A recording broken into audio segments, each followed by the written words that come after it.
Okay. Hello, everybody. Welcome to State of Deception live debates. I might have to put like an intro song when I first go. Let me see if I can find a nice little intro tune. I think I know the one I want. Like, obviously, it can't be copyright, but we're gonna see if anybody fills in.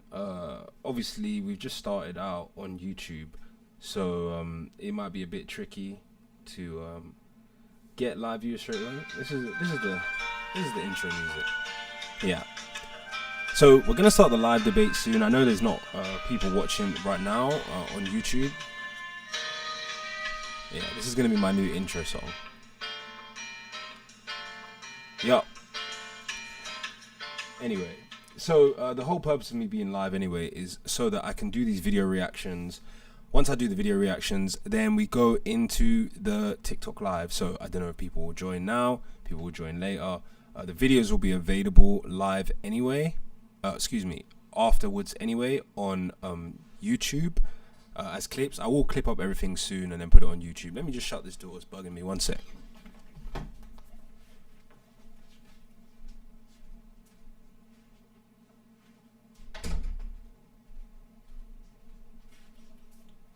Yeah, that's better. So, at some point when I've got more followers, I definitely will go back streaming on Facebook as well. We just got to build it up. So, let's get into these video reactions, and then we will start the TikTok live with the live debates, and then we'll start getting loads of viewers coming. Okay.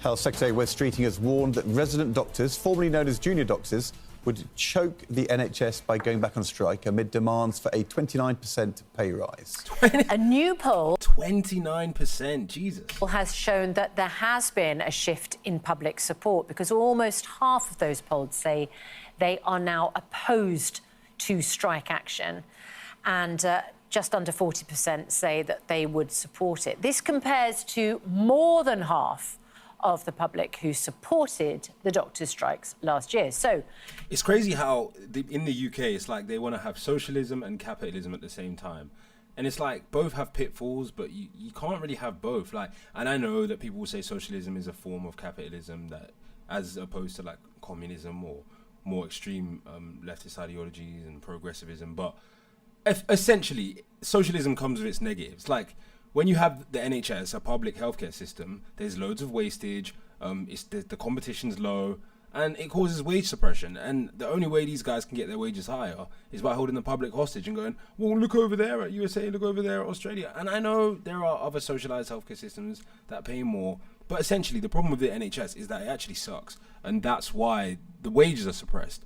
And yes, the government does set the wages, and there could be some possible positive externalities from higher wages, but it won't solve the fundamental problems that come from a socialized healthcare system, like long waiting lists, etc. should resident doctors be actually banned from striking? We are joined now by Dr. Ross Nevote, who is co-chair of the BMA's Resident Doctors Committee, and Reem Ibrahim from the Institute of Economic Affairs. So thanks both very much indeed for coming in. Let's talk to you first, Dr. Nevote, because we were just talking as you sat down about the fact that you live up in Liverpool. You were at the parade on Monday. And of course, you work in the centre where a number of your colleagues at the hospital would have been called in to deal with a total catastrophe with what happened with the car and all those injured on Monday. Damn, bro. It must feel to you ironic that in that week we now have the Health Secretary saying, don't strike over pay, you've got enough, and we don't want to stop the NHS working. The problem with these strikes as well is that they continuously strike, and the wages are suppressed across different sectors in the UK. But these guys, because they've got the whole country by the balls, they can just continuously strike forever. Like, you say, oh, we'll give you this percentage. They say, no, we want this percentage. And then they will just keep doing it. So all of the other people in the society, we just have to accept suppressed wages. And there's nothing we can do about it. We could unionize and try and hold the government accountable and get more money. But ultimately, again, that's what comes with a big social safety net, so to speak.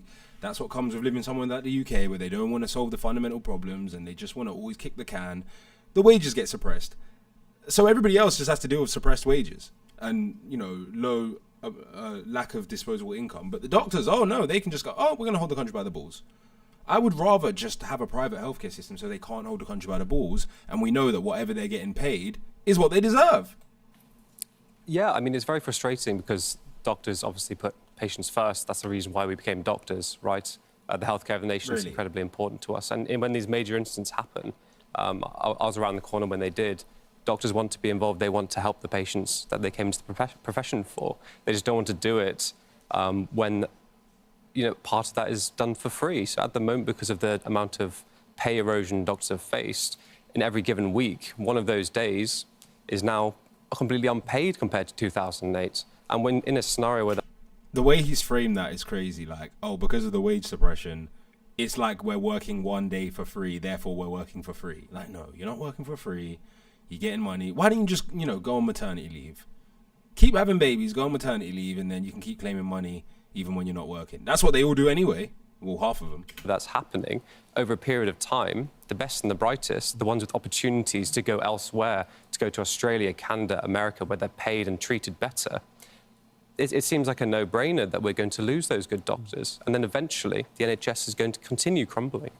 Reem Ibrahim, you see the veiled threat, like, oh, it's going to continue crumbling. Yeah, oh, yeah, we wanted the socialist system too, but if you don't give us what we want, it's going to continue to crumble. We're going to let it crumble. We care about the patients, but we're going to let it crumble unless you give us more money.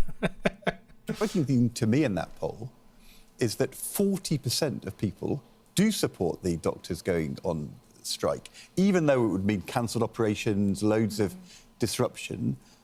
Isn't that because people know junior doctors' pay fell behind year after year? They know that fell behind the resident doctors do very difficult work and don't get paid a big salary, and actually they think they've got a fair case.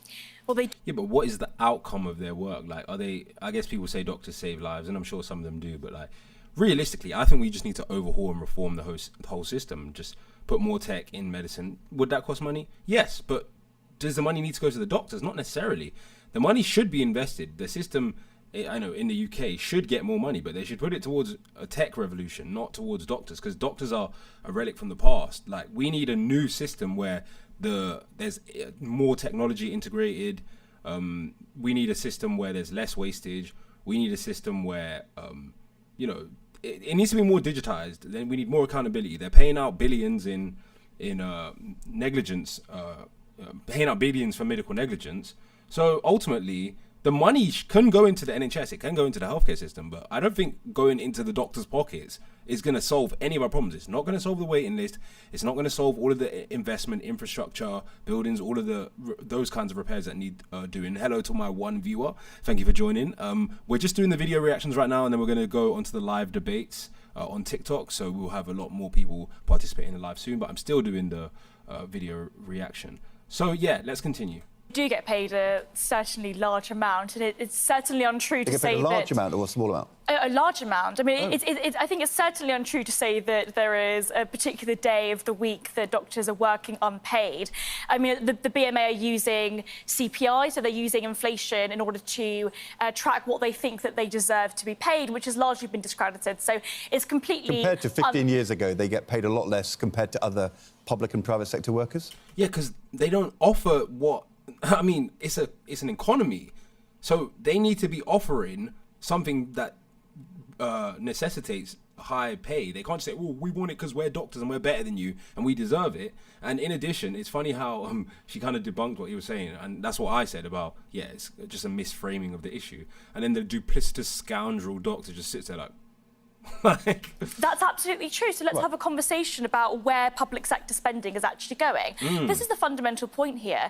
Public sector workers and the pay that they receive has to be seen in the context of public sector spending. And we already spend £200 billion a year on the NHS. Isn't it a labour market? Yep. If it was a labour market, then it would be in the private sector. That's Oh, she's smoking him, man. Exactly. The point. Why? This is a public sector. The public and the private sector have to compete for workers, and if the pay of public workers falls behind private workers, then people go and work in the private sector. This is the exact point. They don't compete. There is one National Health Service, and that is the problem with socialised healthcare. So I'd actually advocate... Oh, my God, she's smoking it. There's lots of people who work in the private sector.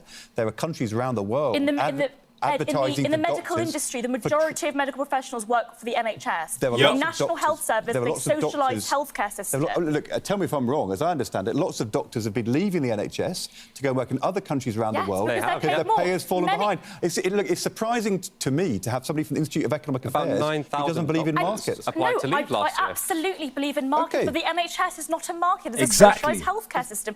That is the fundamental point. And look at how biased these people are. This is why 60% of the population support doctor strikes. They don't even know what they're talking about. This woman knows what she's talking about. If doctors want to be paid more, let's actually look at a social healthcare system. Let's look at countries like Germany, the Netherlands, Sweden, Denmark, that have public and private partnerships where there is competition, which means that your pay is decided by the competitive market and not by government bureaucrats, which is the current system. Would you allow government bureaucrats to bring in a ban on doctors striking? What I would like to see is the National Health Service as a whole and the spending that we're using at the moment being used more efficiently. Now, we all know that... Do you want them... The question is, would you ban the strike? I think with the National Health Service, absolutely. But this is what a ban actually looks like, Susanna, is saying to those particular people, if you don't show up to work, you can lose your job. And by the way, I think that should happen across entire industry. So the thing is, it sounds terrible, and ideally I wouldn't want to ban people from striking because I believe people have the right to protest, and I'm not too big on people being forced to work and the way that we live now in our modern society. But they are literally public officials, so they get to exist in this little chasm where they're allowed to be just a normal employee, but then when it suits them, they're like, oh, I actually work for the government. I'm actually a public sector employee, or even sometimes a public official.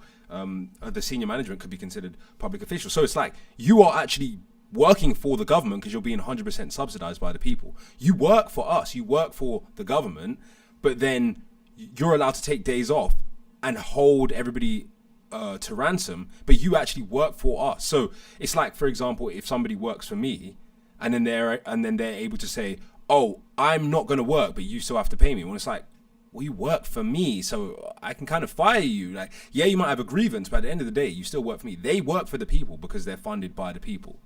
I think that's a foolish thing to do, right? So a canary in a coal mine is there to alert people of danger, and that's what the strikes are doing. If we're unable to go on strike to protect our pay, how can we make sure that when there's a crisis where doctors are leaving because they're finishing medical school after 5 years of intense training with £100,000 of debt, how are we meant to alert people to that issue?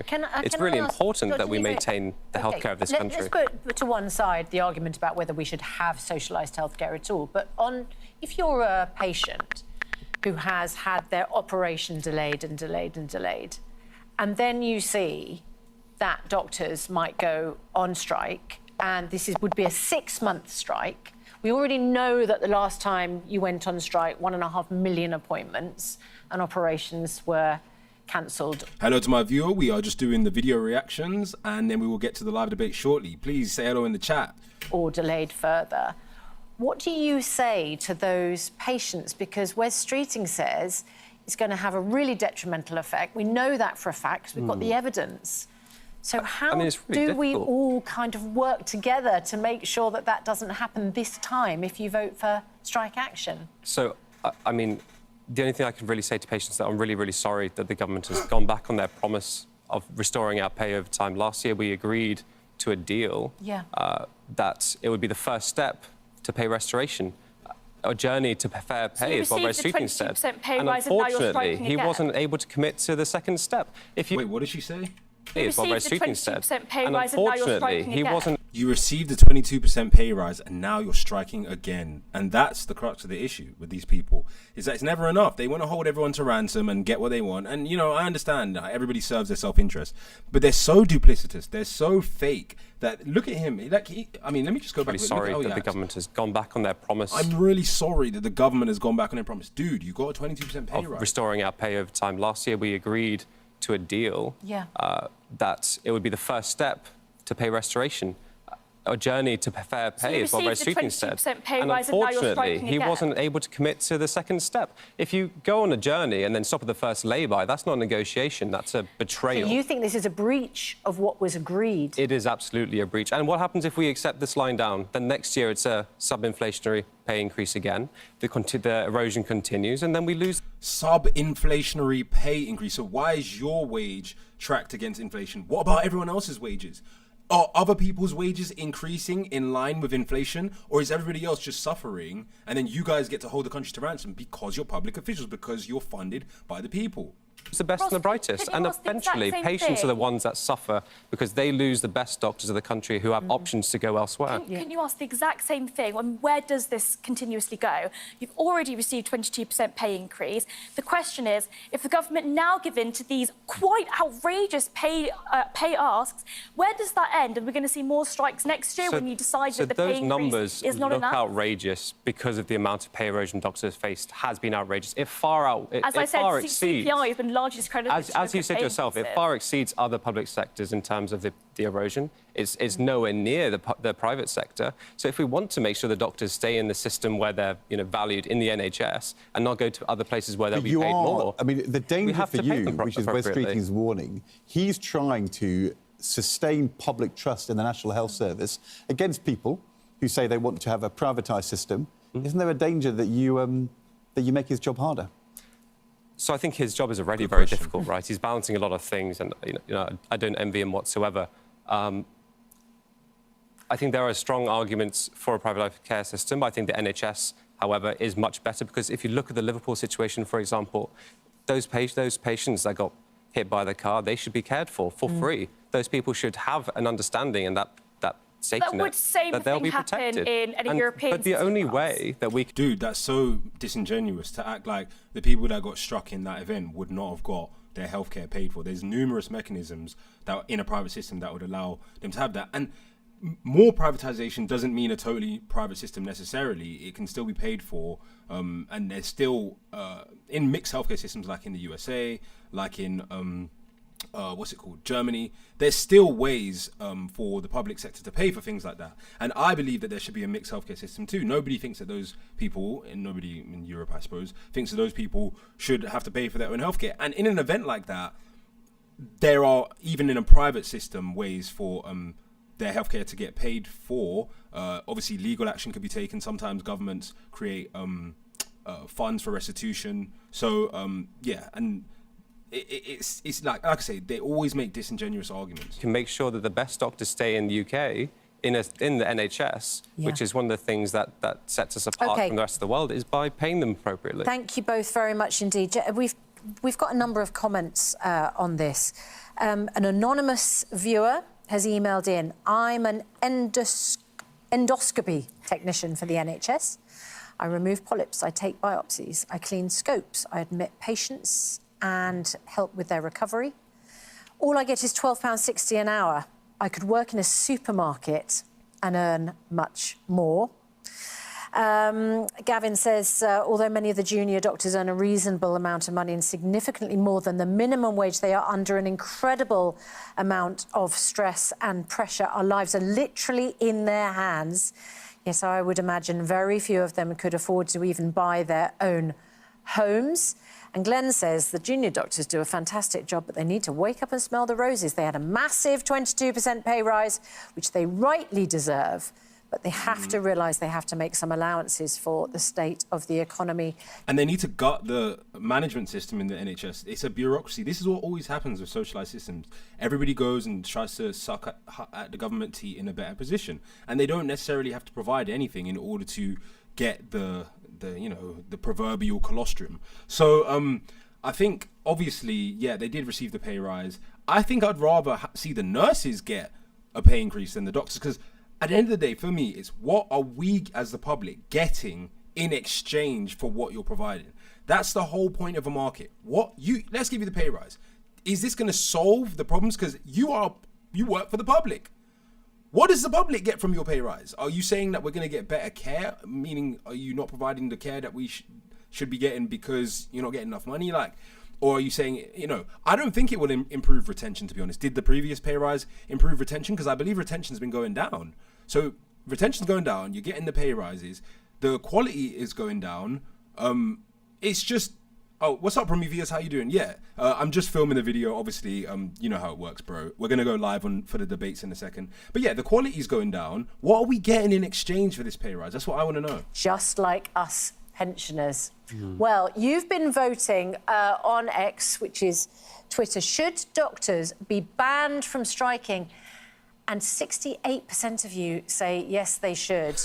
The tide is turning. I'm telling you, there's going to be a revolution against, not necessarily a revolution, but the public opinion is going to shift about the NHS and doctors. And I find that myself, I usually am at the head of the curve of things that happen in society. Like, I'm not going to get into it because I'm not going to blow my own flipping trumpet, but I tend to, because I got my eye on the pulse of what's going on, I tend to be a bit ahead. So when I start saying stuff, people are like, what the fuck, you're crazy. 5 years later, everyone will think it. So with this, I'm telling you, like, the more these charlatans keep on holding the public ransom, the public opinion is going to turn against them.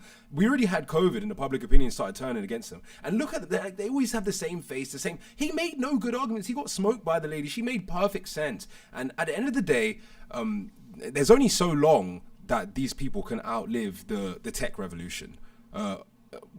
It's going to catch up, and when it catches up, people are going to realize, biotech is more important to me than the classical way of receiving healthcare. And there's biotech, telemedicine, all kinds of like ways that we can implement technology into healthcare. That means that these people that sit there and give us diagnosis, which are always wrong, and gaslight us constantly, they're going to become obsolete to a larger extent. Now, surgeons and that, okay, cool, that's different. But a lot of these guys, man, like they are boobs.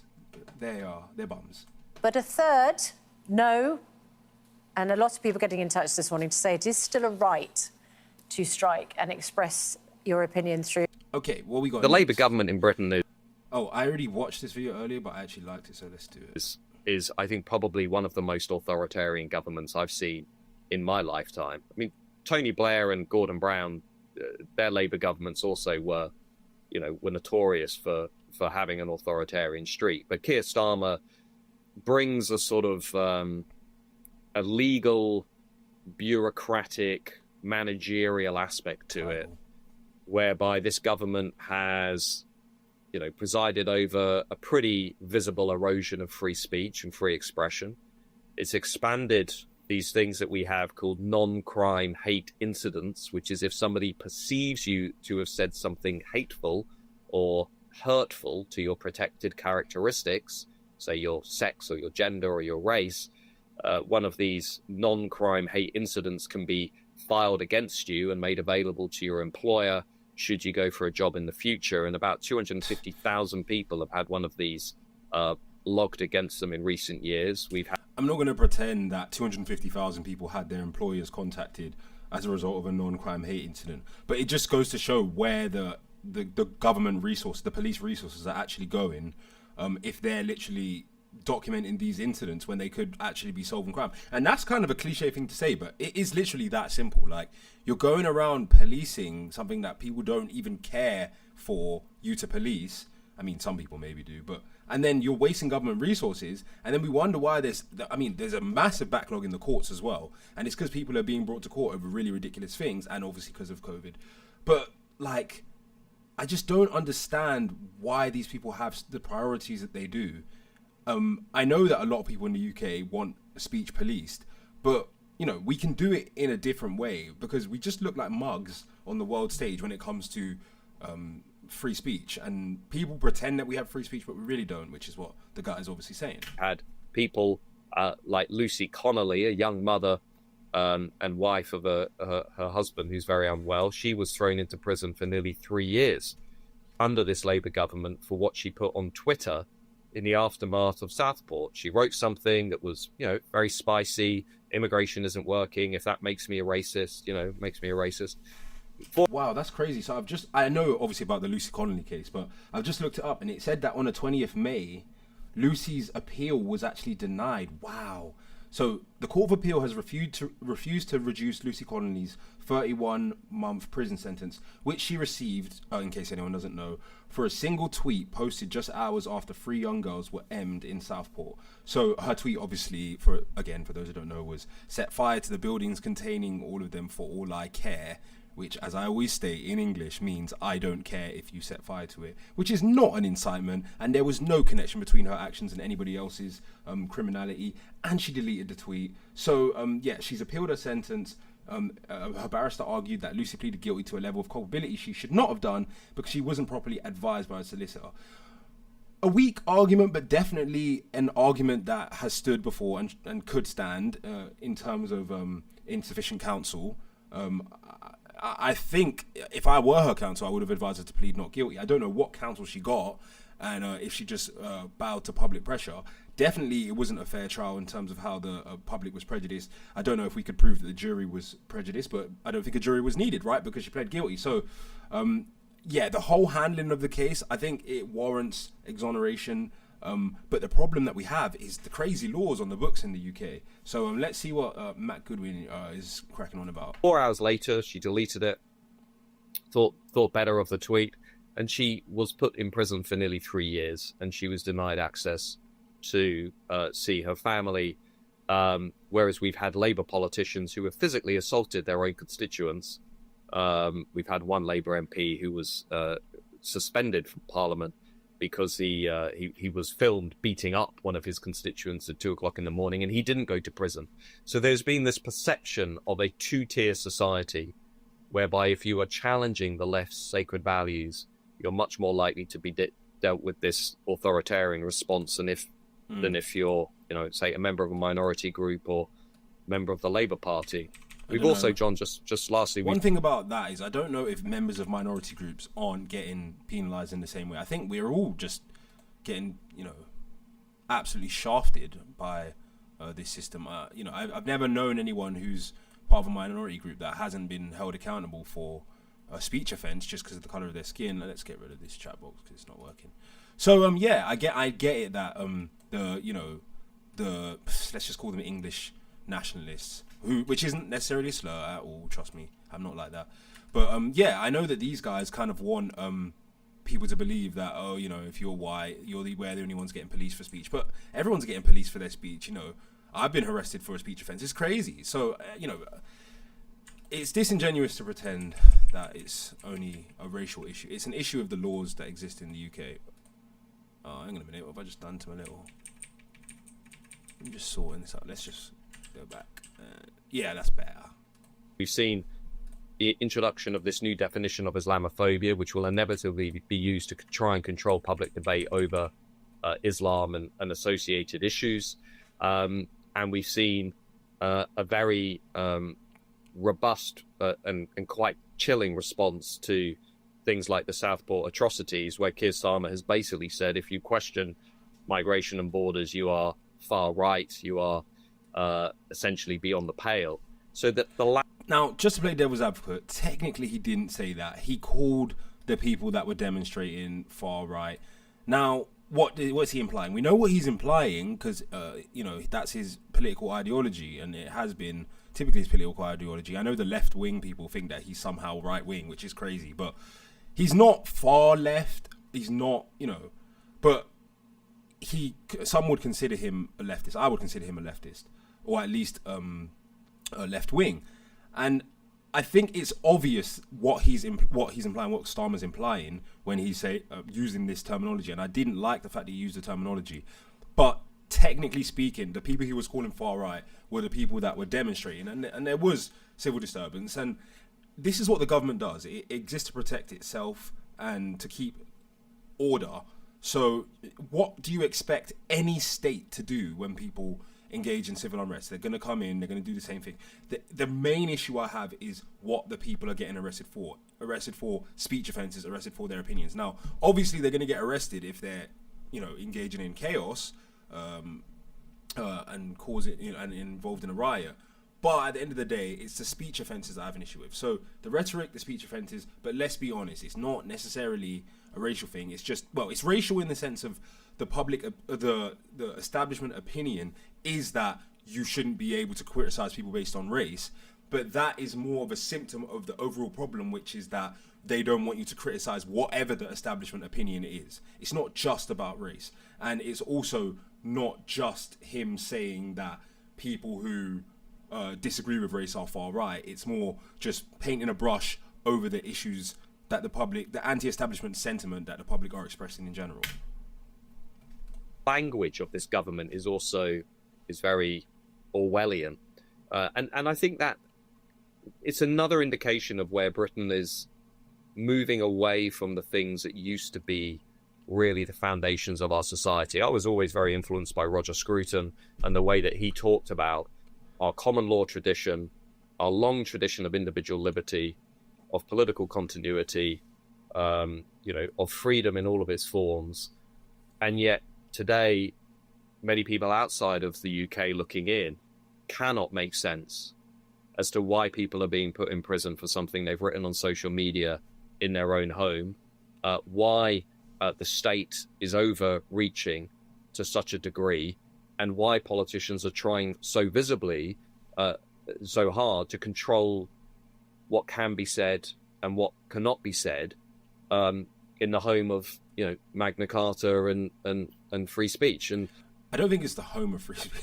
But another thing that's interesting about why they're doing this is I think that what it is when you start digging, yes, on the surface you see grooming gangs. On the surface you see massive change in demographic, in the demographics of a country. You see, crumbling public services. That's the surface issue. I think what it is that when you start speaking about this, people start having the discussion. They dig more, and then as you start digging, you see, oh, there's severe corruption. Oh, people are making money. Oh, people are being brainwashed. Oh, like there are intelligence agencies involved, and you start seeing the rackets that exist, the criminal mafias that exist, the deeper and deeper you dig. So I think it's not just for no reason. It's just that the public can't fathom the reason because they're trying to stop you from even digging deeper into what's going on. You go, why is there loads of Muslims now in my country? And then they arrest you and you're like, oh my God, I'm arrested because I criticize Muslims. Those damn Muslims, that's what you think, right? But really it's because once you start asking why there's more Muslims, then you're going to start asking, why is there so much immigration? Then you're going to start asking, who's benefiting from this? Then you're going to start asking, like, when you dig deeper on all these issues, the bottom of it is corruption, control. That's what they're trying to avoid you from getting at. And it's easy to stop you digging at the point where there's these, what do they call them? Culture war issues, because then you misdirect your energy towards your perceived enemy in the culture war. So then you start having this culture war battle, and then the government and the bureaucracy and the corrupt criminal mafias, secret societies and stuff are able to just be like, aha, we can exist in the shadows while you guys have your culture war. This is not me embellishing. These things are all happening. And again, this is up to this insurgent party, Reform and Nigel Farage, to try and correct the balance. And that means we will abolish all non-crime hate incidents in that legislation. We will abolish hate law, the hate law industrial complex. We don't need it. We've got laws from the 1980s that make it clear if you are racist, if you are discriminatory. We have laws that can deal with that. We do not need this Orwellian layer on top, which has sort of mainstreamed this notion of hate. And we should be protecting and promoting free speech within the institutions, particularly universities and schools. Interesting that he says that, because the laws that he's, I'm assuming, referring to, like incitement of racial hatred is a criminal offence under the Public Order Act 1986. So is he saying he wants that to still be a thing? Because I don't think that should be a thing. So I don't know if he's implying that that's where we should draw the line. And I don't know what new laws have been put in place, because Equality Act 2010, is he saying that should be repealed? Incitement of racial hatred is probably more Orwellian than even the Equality Act, although the Equality Act probably incentivizes more radical societal change. So yeah, he wasn't very clear on that point. And teaching children about the importance of free speech. If we can get back to those things, the common law tradition, free speech, free expression, I think we'll be in a much better place as a society. It was good commentary, but kind of NPC-like, because I wish he would have got into more actual detail about what kind of changes we need. I think I know. Like, I genuinely think, in time of the racial age, like, this act needs to be repealed.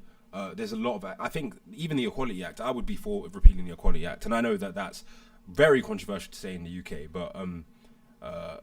or at least reframing it, amending it, and clarifying... and definitely protection from harassment needs to be clarified. I know that there was a judge that... there was some case law about a judge stating that people should have the right to... I think it was abuse with their language. So then you can abuse with your language, but you can't cause alarm or distress. They need to clarify it. You should be able to cause someone distress with your language. And this whole idea of them using you going on someone's page or you typing a message to someone as part of a course of conduct, that's ridiculous.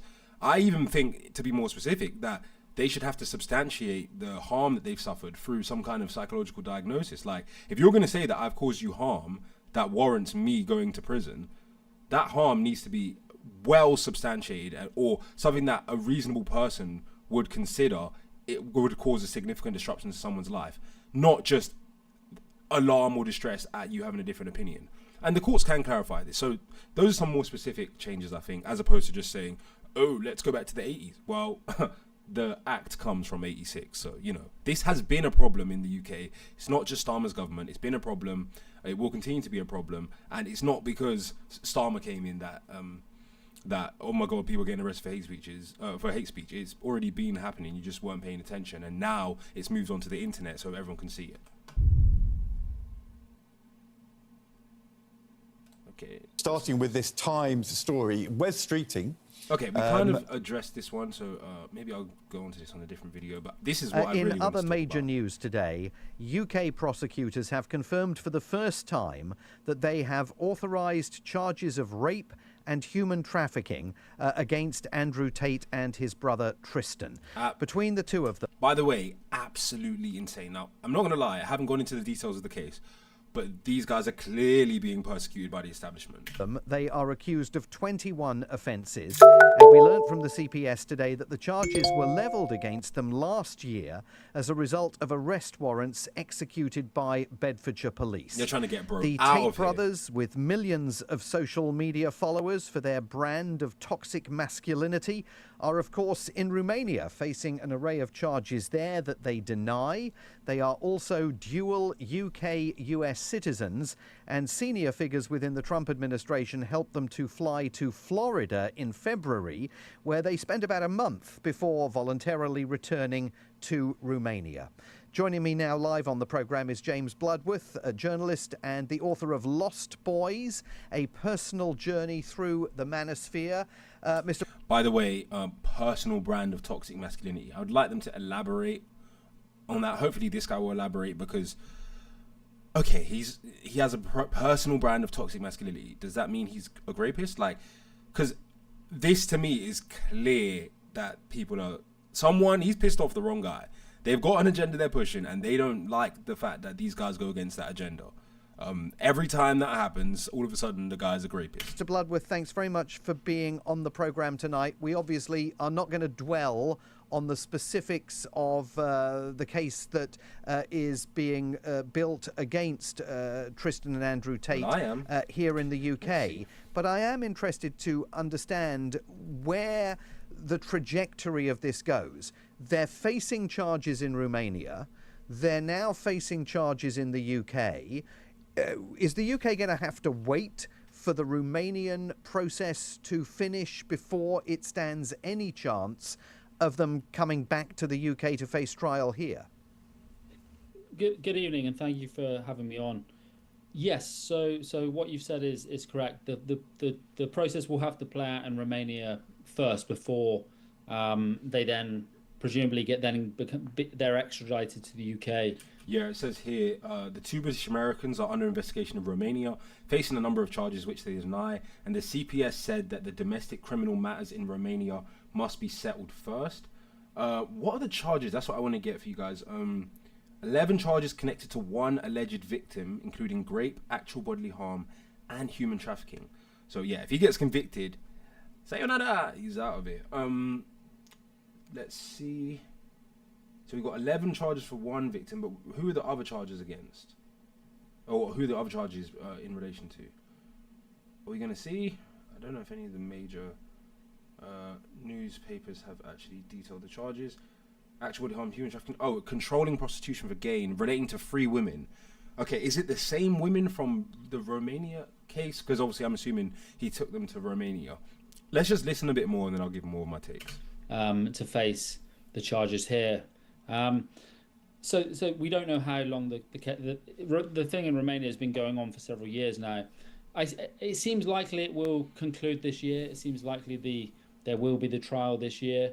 But again, it's been going on. This has been going on since 2022. So we don't know. And then only after that, though, will they face the 21. Have to kind of account for the 21 charges in the UK. But how complicating a factor is it that they have American passports? And apparently, a Trump administration that at levels close to President Trump seemed more than willing to assist them when they first left Romania and headed to Florida. Yeah, so there are links between the Tate brothers and the Trump administration. So, I mean, Trump, the Tate brothers were repatriated for a while to the US. So they basically were allowed to go to the US for I think it was a month, and now they've returned to Romania. And partly that seems to have been facilitated by Trump's special envoy, who was reported to have had a conversation with Russia's foreign minister at the Munich Security Conference, of all places. So there does seem to be that facilitation. But then the Tate brothers also did go back to Romania. So I don't think it's unlikely they'll try and completely escape justice, especially as now there's a case ongoing in Romania and the UK as well. And I think the scale of the charges, I think they genuinely also believe that they're going to get off, that they're going to be found innocent for this in Romania. They seem, obviously there's the bluster, which is all part of the persona, but I actually think the fact that they did return to Romania, it would seem that they do believe that they're actually going to get off on the things they're accused of. And had they actually been formally charged, I know they said the charges were from like a year ago in relation to these events, but had they been formally charged in the UK? And did the UK apply for? I think there's something that they have to apply for under they have an MLAT, which is a Mutual Legal Assistance Treaty. So they would have to formally. I think it goes to the Office of the Attorney General. I think in the USA, the UK would have had to request the extradition. So it wouldn't just automatically happen that the USA would send them back to the UK. The government of the UK would have had to say, we would like you to extradite one of our citizens back to the country to face charges. And then once that process has been formally started, then they would go back to the UK to face their charges. So that, I don't think it's necessary that we have to pontificate on why they were able to go to the USA. They were able to go to the USA because there was no extradition request from the UK for them to be sent to the UK at that time. If there was, I'm fairly sure that the US government would. It would be quite a bold move for Trump to deny that, or for the US government to deny that treaty. Although it is at their discretion to deny that, but they would usually, I think from what I understand, they only deny it for something that would not be considered to be a crime or have an equivalent crime in that country. So if it was just like a speech offense, it's very unlikely that the US government would extradite because they have free speech protections in the US. However, if it's something like this, great, then I would argue that they would almost certainly extradite. I'm interested in the bluster. From the work that you've done on your book, Lost Boys, A Personal Journey Through the Manosphere, do you think they relish the chance to go through these legal processes, that actually they're not afraid of these legal processes, particularly because it all helps to build the brand? I mean, to an extent, I wouldn't say they relish the level it's got to now. I mean, because what they're having to do is they're having to keep up that persona, because that is the business model essentially. So a lot of these, so the Tates in particular, but a lot of the Manosphere influencers, there's very much the business model is built on this telegenic kind of charisma and bombastic kind of persona, hyper masculinity, presenting this idea of never being phased, of never kind of being weak or quote unquote unmanly or effeminate.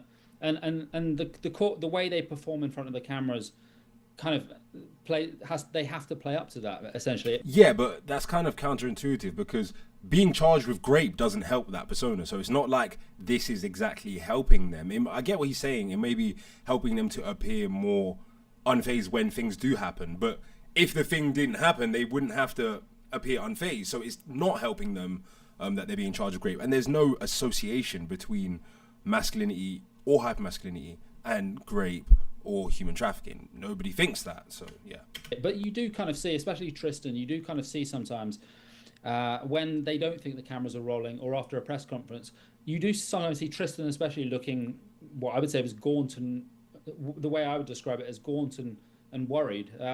I don't think the actual court cases they relish. I think, controversy they relish, but I'm not sure they'll relish when these cases actually come to court in Romania initially. I don't think they'll be relishing that, for instance. I think that's not what they bargained for.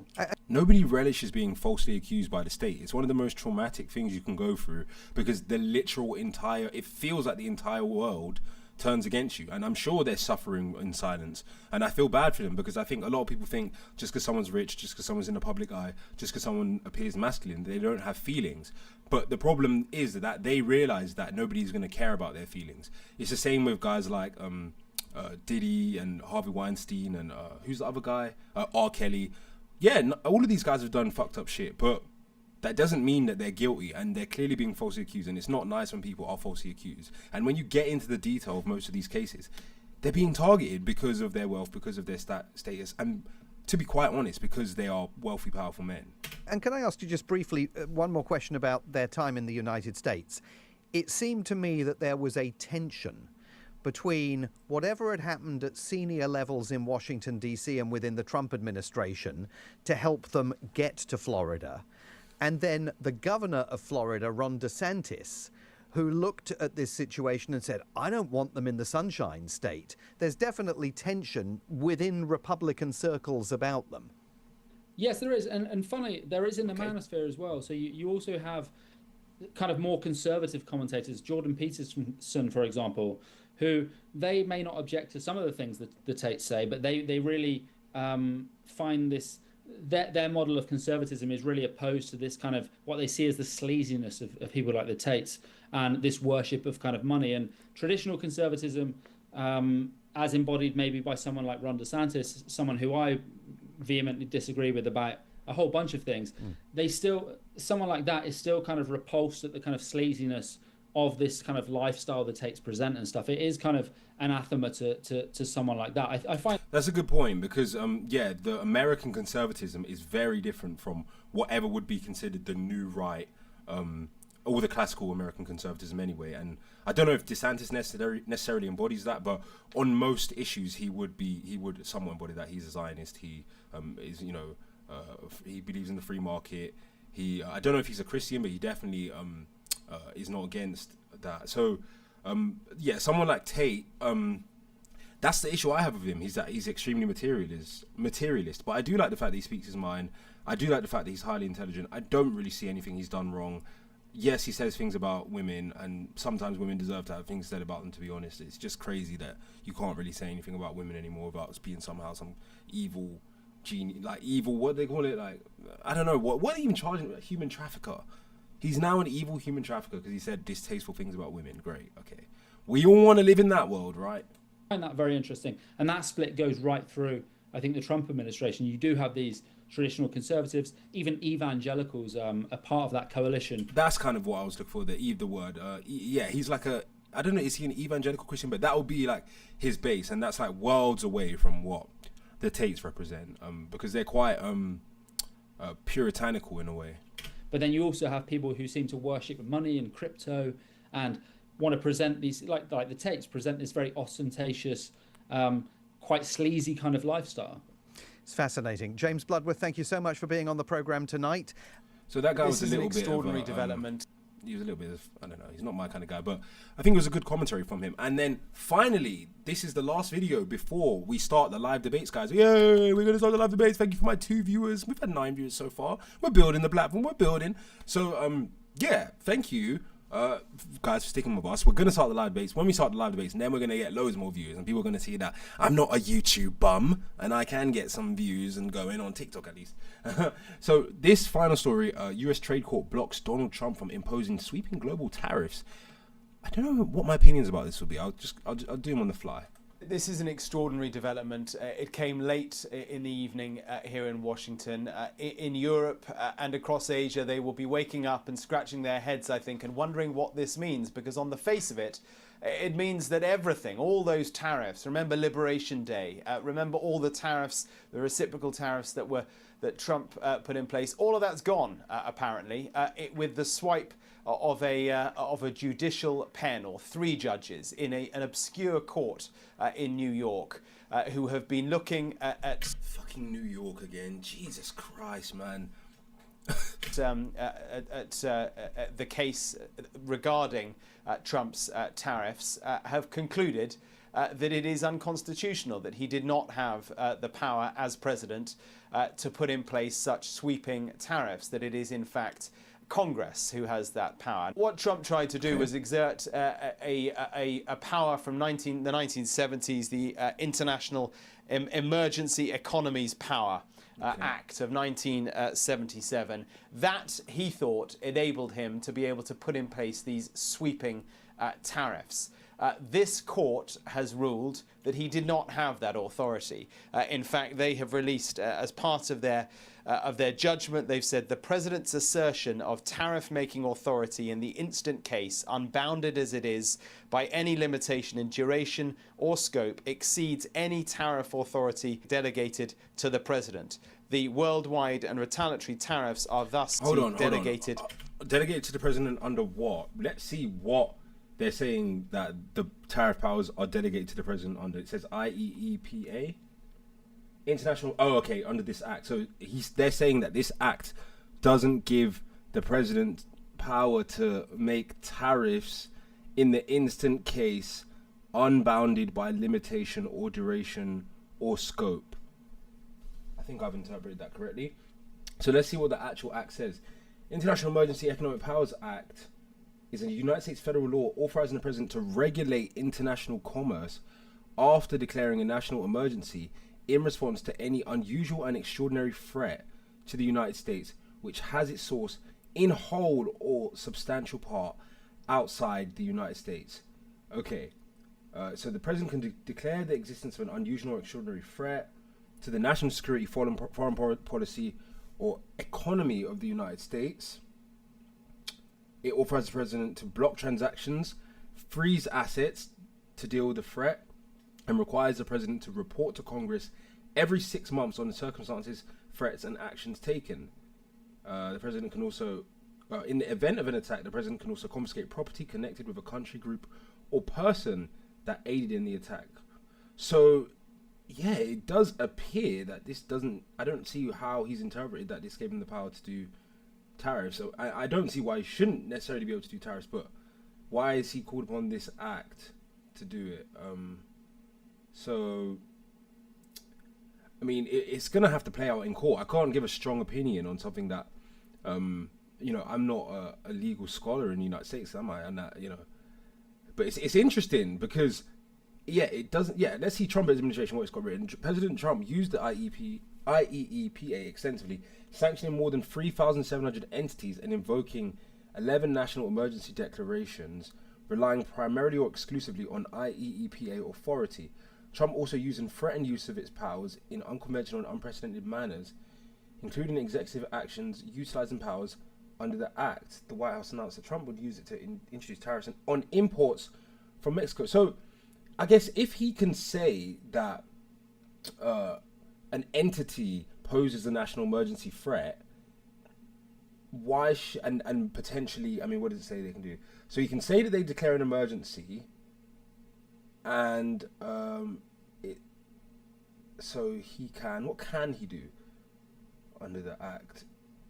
He can block transactions and freeze assets. So if he can block transactions and freeze assets, why would he not be able to block transactions in part or freeze assets in part? Or are tariffs essentially fundamentally different from that, in that the transaction hasn't been blocked or frozen, It's just being limited, I guess. It's not really even limited because it's still being allowed to happen.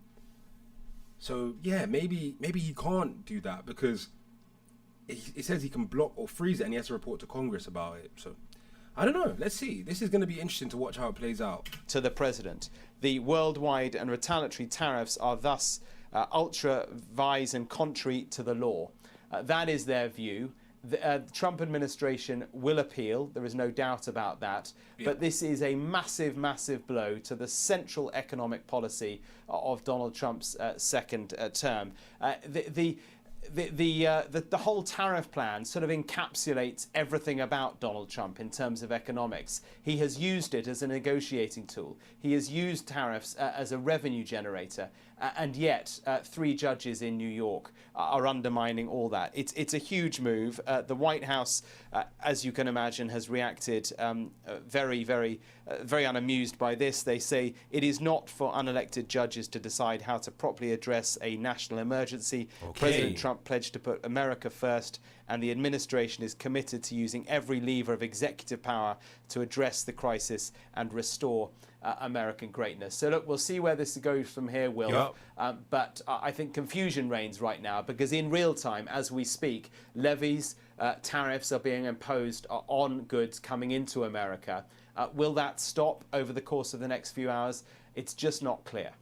Interesting. So we are finished now doing the live reactions on YouTube. Guys, if you want to watch the live reactions, we are currently live on YouTube. All you have to do is go on this video on YouTube and go to the current live stream, and you can just go back on the live stream and you'll be able to see the videos that we reacted to.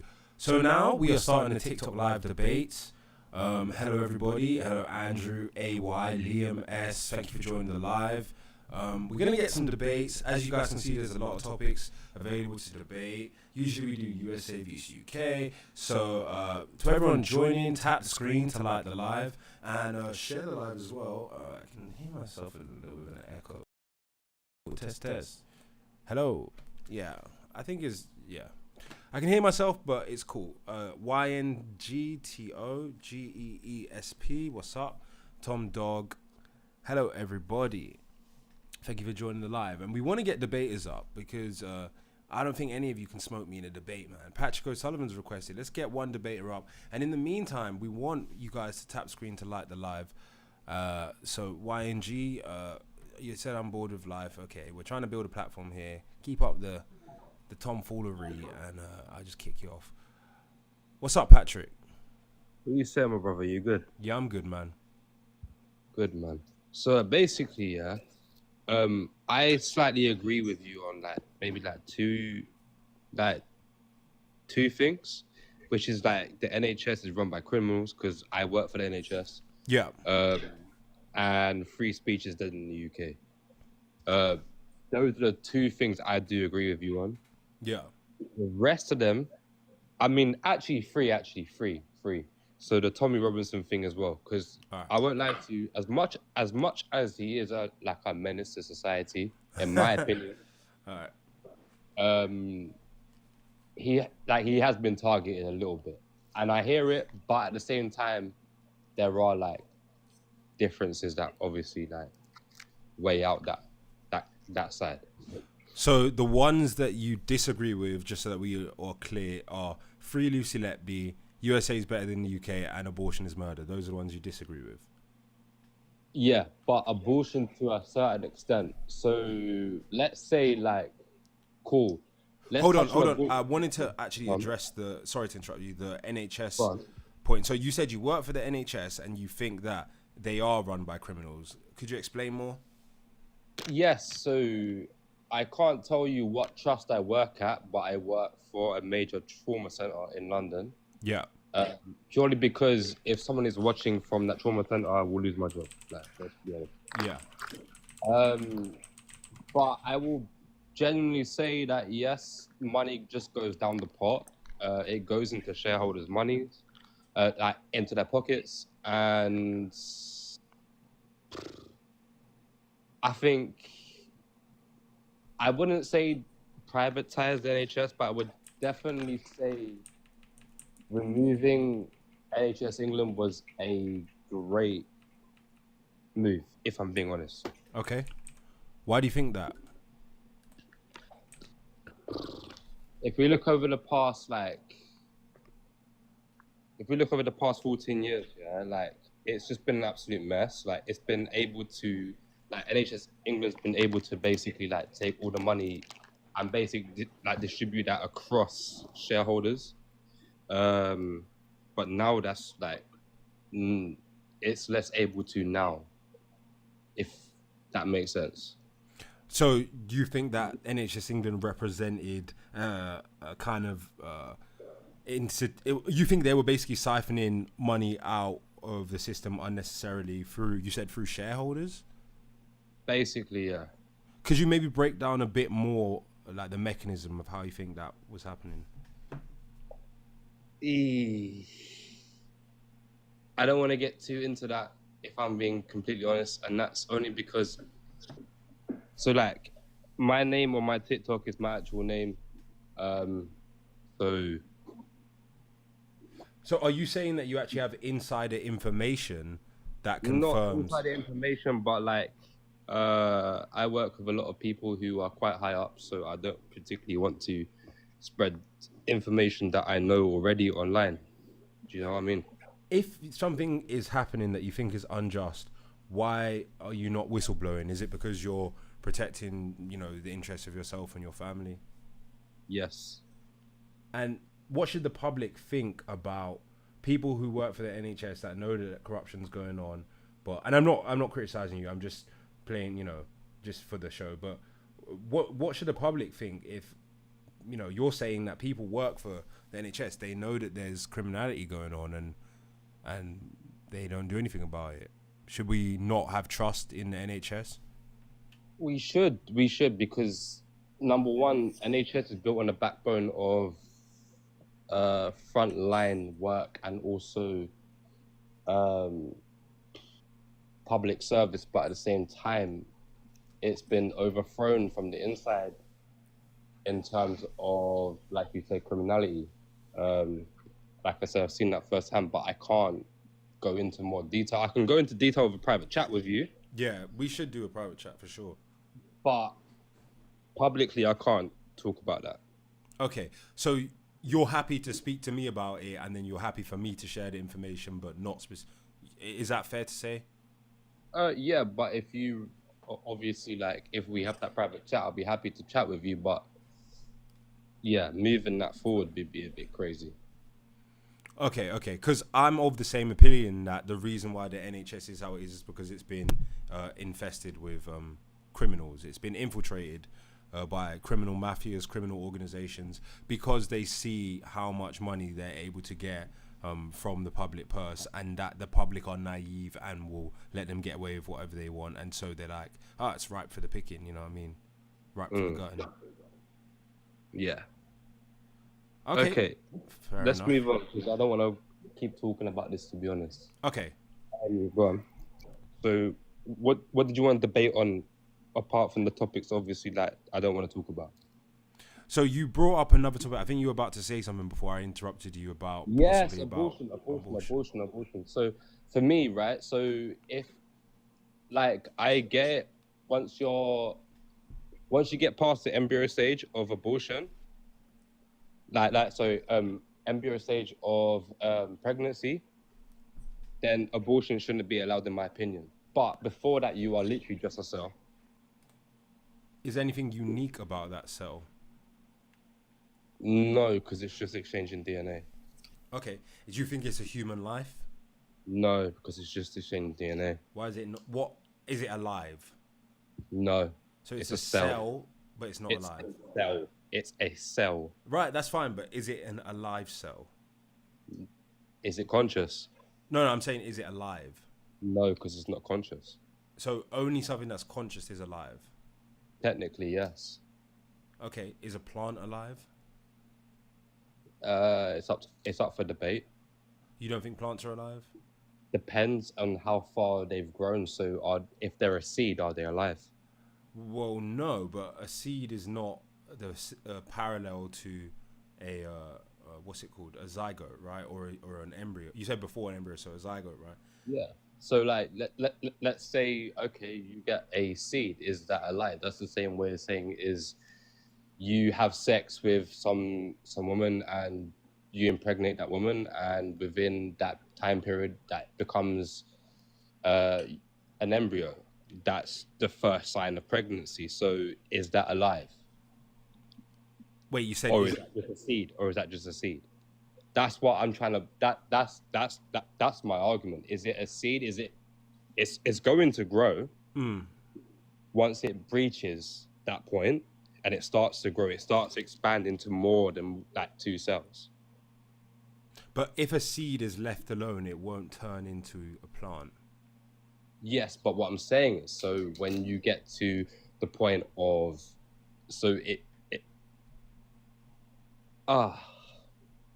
what I'm saying is, so during pregnancy, it expands. So, and then it becomes more than just an embryo. So what I'm basically saying is, so you add water to a seed, it's going to grow, right? So before that, you take it the same way as like sperm entering a cell. Before that, it's nothing. So let's go to that. So when you're in that 2-week stage to 6 weeks, it should, like, in my opinion, that's when you are like literally allowed to say, okay, I don't want this anymore. The nutrients for a seed, like let's say even just water and other what's it called, like the nutrients that a plant needs to grow or a seed needs to develop, those are contained within the seed and also external, like water, etc. Sunlight at a certain point will help the seed to germinate and grow.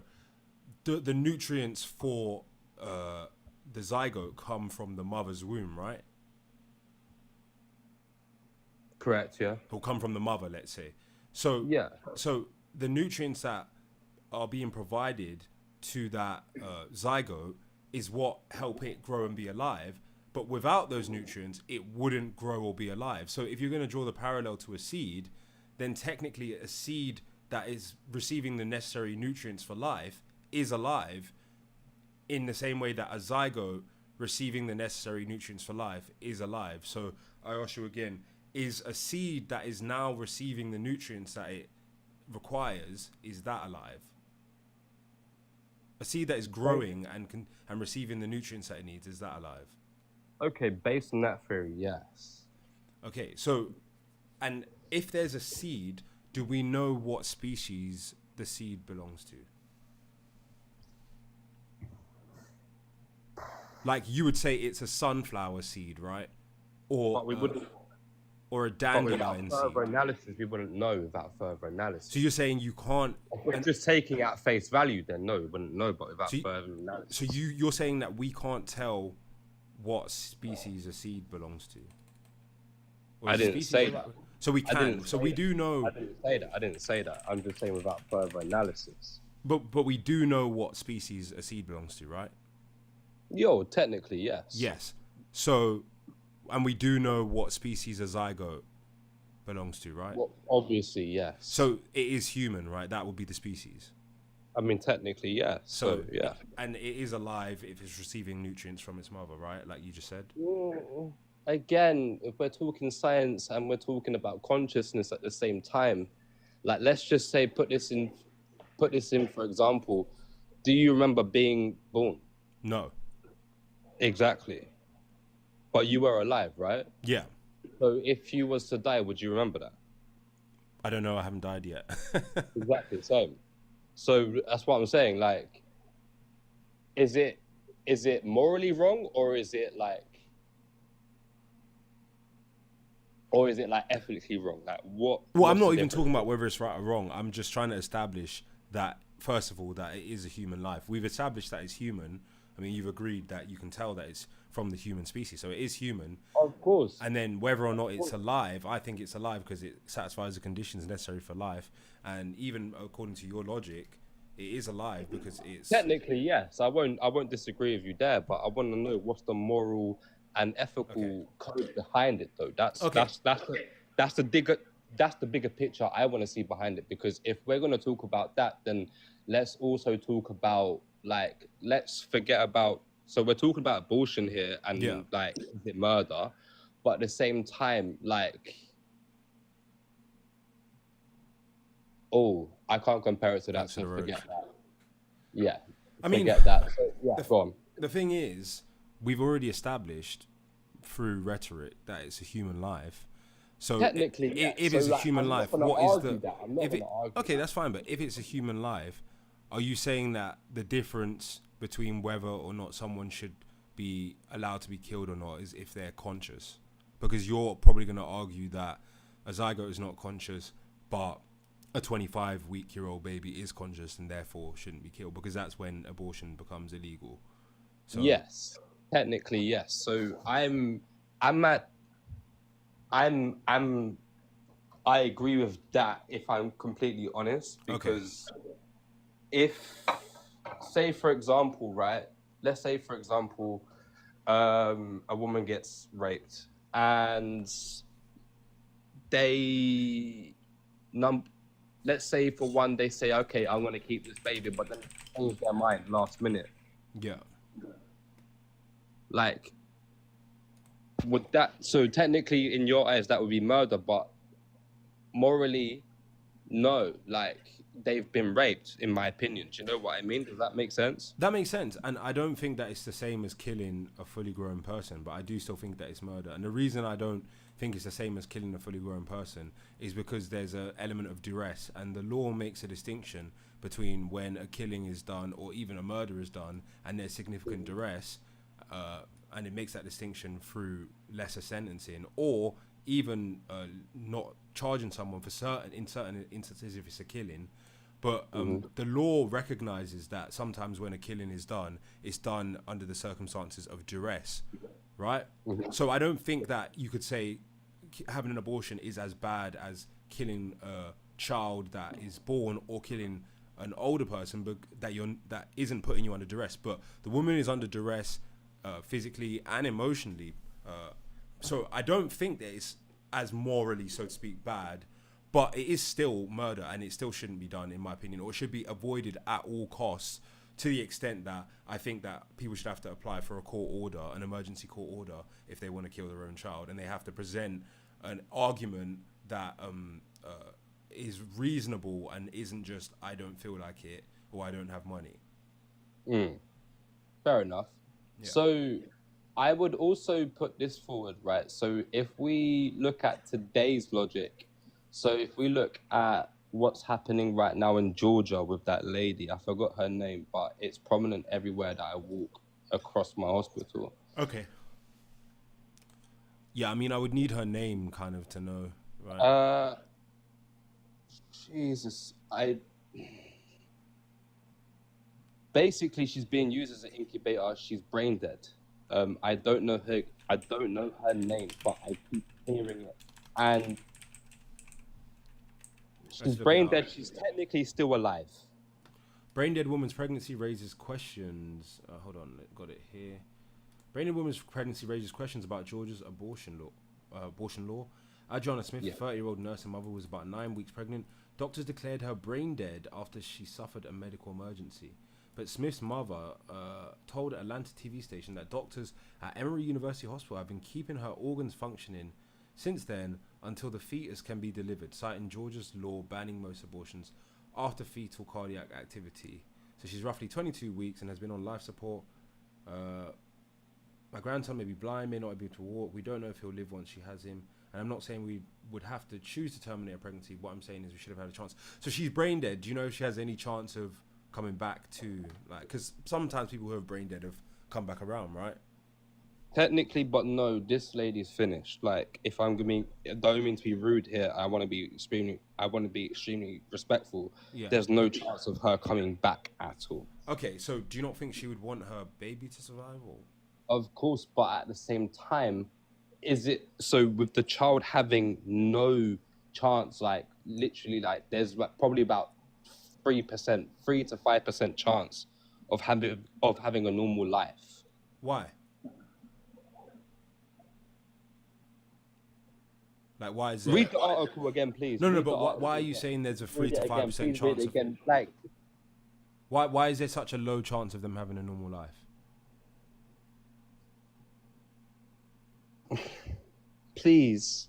Because the thing is, I think this is actually an interesting question, but I think the law can quite easily address the question because this is not a criminal matter, right? This would be a civil matter. Talking about a criminal matter. No, but This hold isn't a on. criminal matter. Let me make my point. This is a civil matter, and the civil court decides things on the balance of probabilities. And I understand that. Most children are not aborted, which means on the balance of probabilities, it's fair to say that the mother would have wanted to have the child. So why should they not keep the child alive? I understand that, but I also look at it from an ethical and a moral perspective. Number one, is it ethical to keep this child alive? Number one. And number two, is it moral? When the family are saying, let her go, let the mother go. The mother is dead, let her go. Right, so you're saying that because the family wants the mother to die, they should let the mother die and then the child would also die? Yes, because you're keeping her alive as an incubator. That is it. That is all she is an incubator. She will never be anything else. She will literally, once the baby comes out, she is an incubator. That's it. She will die straight afterwards. Who ultimately decides if a child should be aborted? At what presence? At what time? In this scenario? Yeah, but I'm saying normally the mother would decide. In this scenario, technically, it's down to the healthcare professional. Yes. Why is it down to the healthcare professional? They're the ones keeping them on life support, and the family are saying no. So who's keeping them alive? But it's not about the mother anymore. It's about the child. But is it the state or is it the family at this point?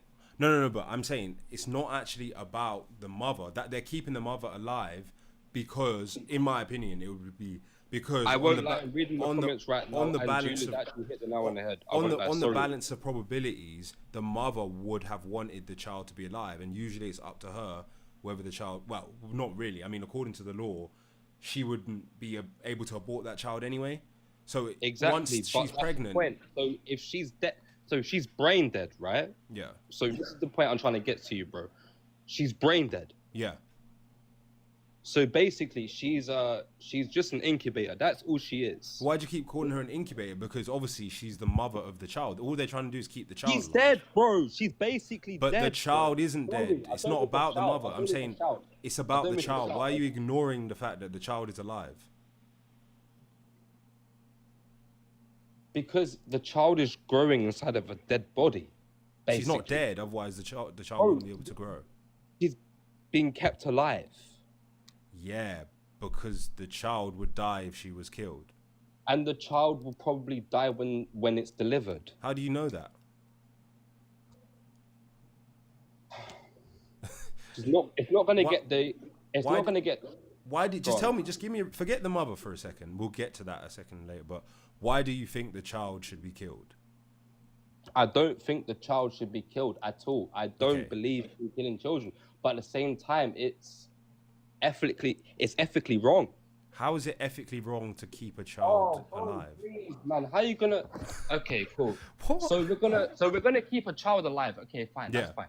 So you're gonna grow a child inside of a body that's being kept alive by machines, but isn't gonna get nutrients that it actually needs. You're gonna pump it with saline. So you're pumping the body every day with saline. You're pumping the body every day with processed foods. That's basically just going to feed the child up until it's born, and then it's not going to get everything that it actually needs from the body. Not necessarily, because even if it will, because how are you going to... No, because a woman's body prioritizes nutrients to the child. So a woman's body can use nutrient reserves that are good nutrient reserves to provide to the child to their own detriment. So even if a mother's receiving bad nutrition, the child will still receive enough nutrition for it to form and be born, etc. Mm-hmm. Okay.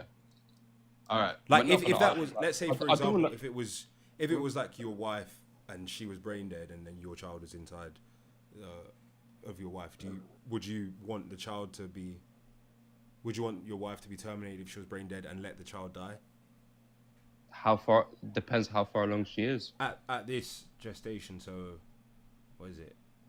The baby's now 22 weeks. So the baby is basically viable outside of the womb in what, 2 weeks? In fact, it's viable now, technically speaking.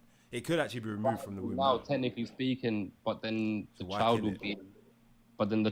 would be, in NICU, which I would there every single day. But at the same time, what are the actual survival chances of that child? Like, why would pretty high.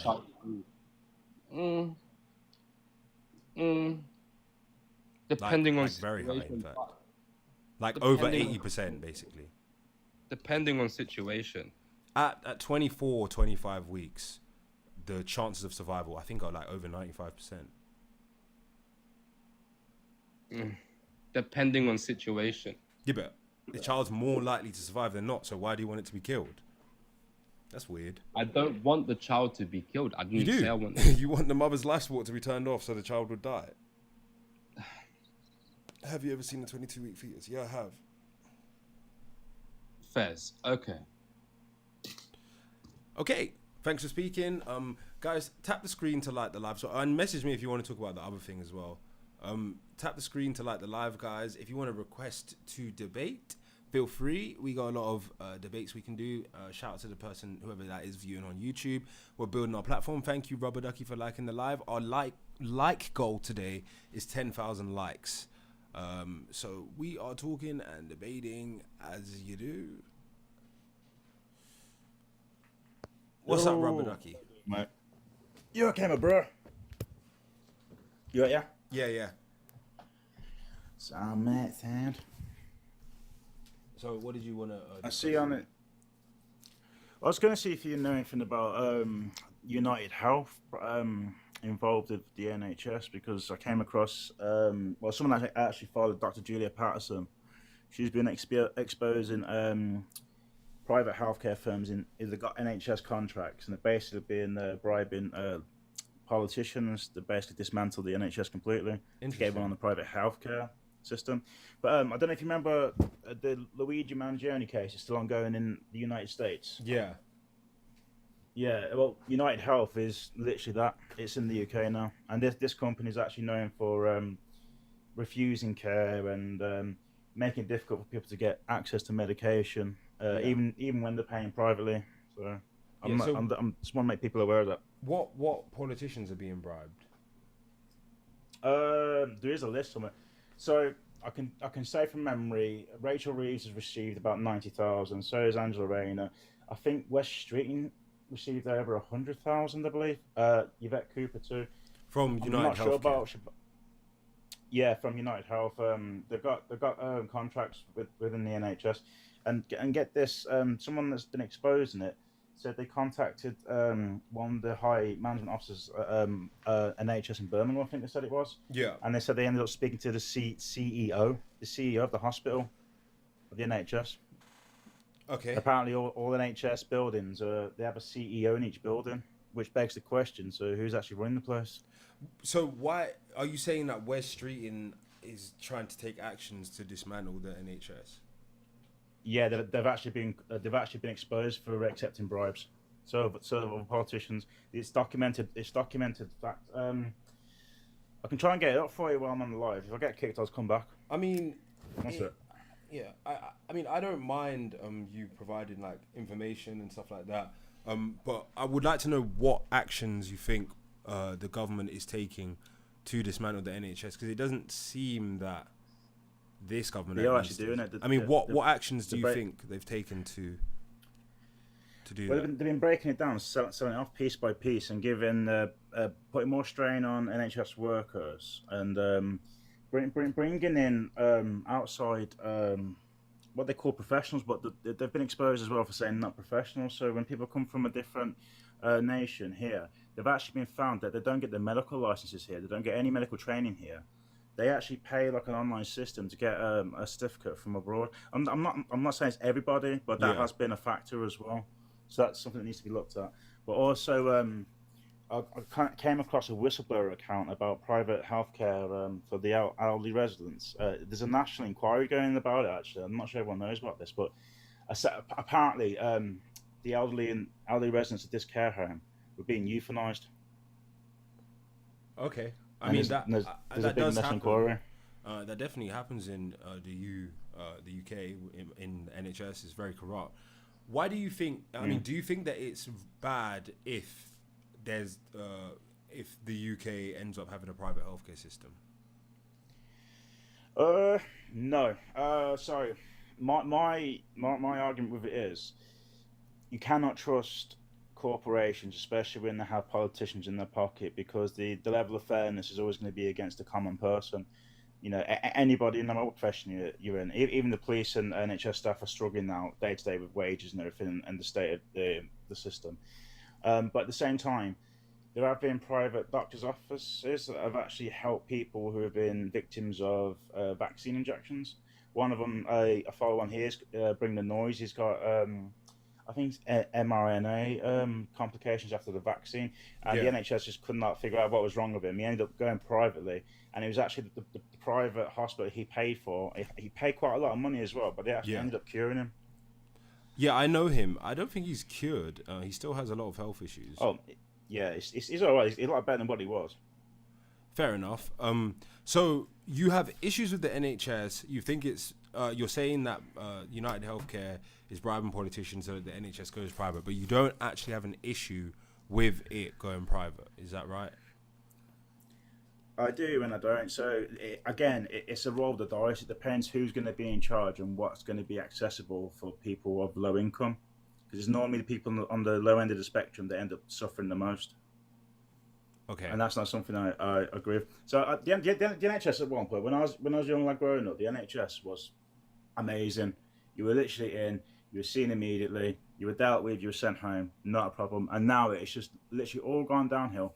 And what I hate most about our politicians is they're quick to blame immigration for the problem. It's nothing to do with immigration. When the politicians are systematically dismantling it, it's partly to do via with instruction immigration.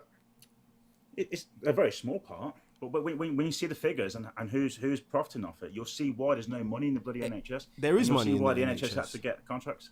I mean, I Not get much. what you're saying. You're saying there's money, but it's being siphoned out of the NHS. But also there's the issue of the aging population as well, and then there's the issue of the changing demographics of the staff, which mean that there's a lower patient to staff ratio, or lower staff to patient ratio, I should say. Because, like, for example, you have like a lot more women in higher positions in the NHS, and they're more likely to go on maternity leave. So I think there are issues, but I don't think the issues are that there's not enough money.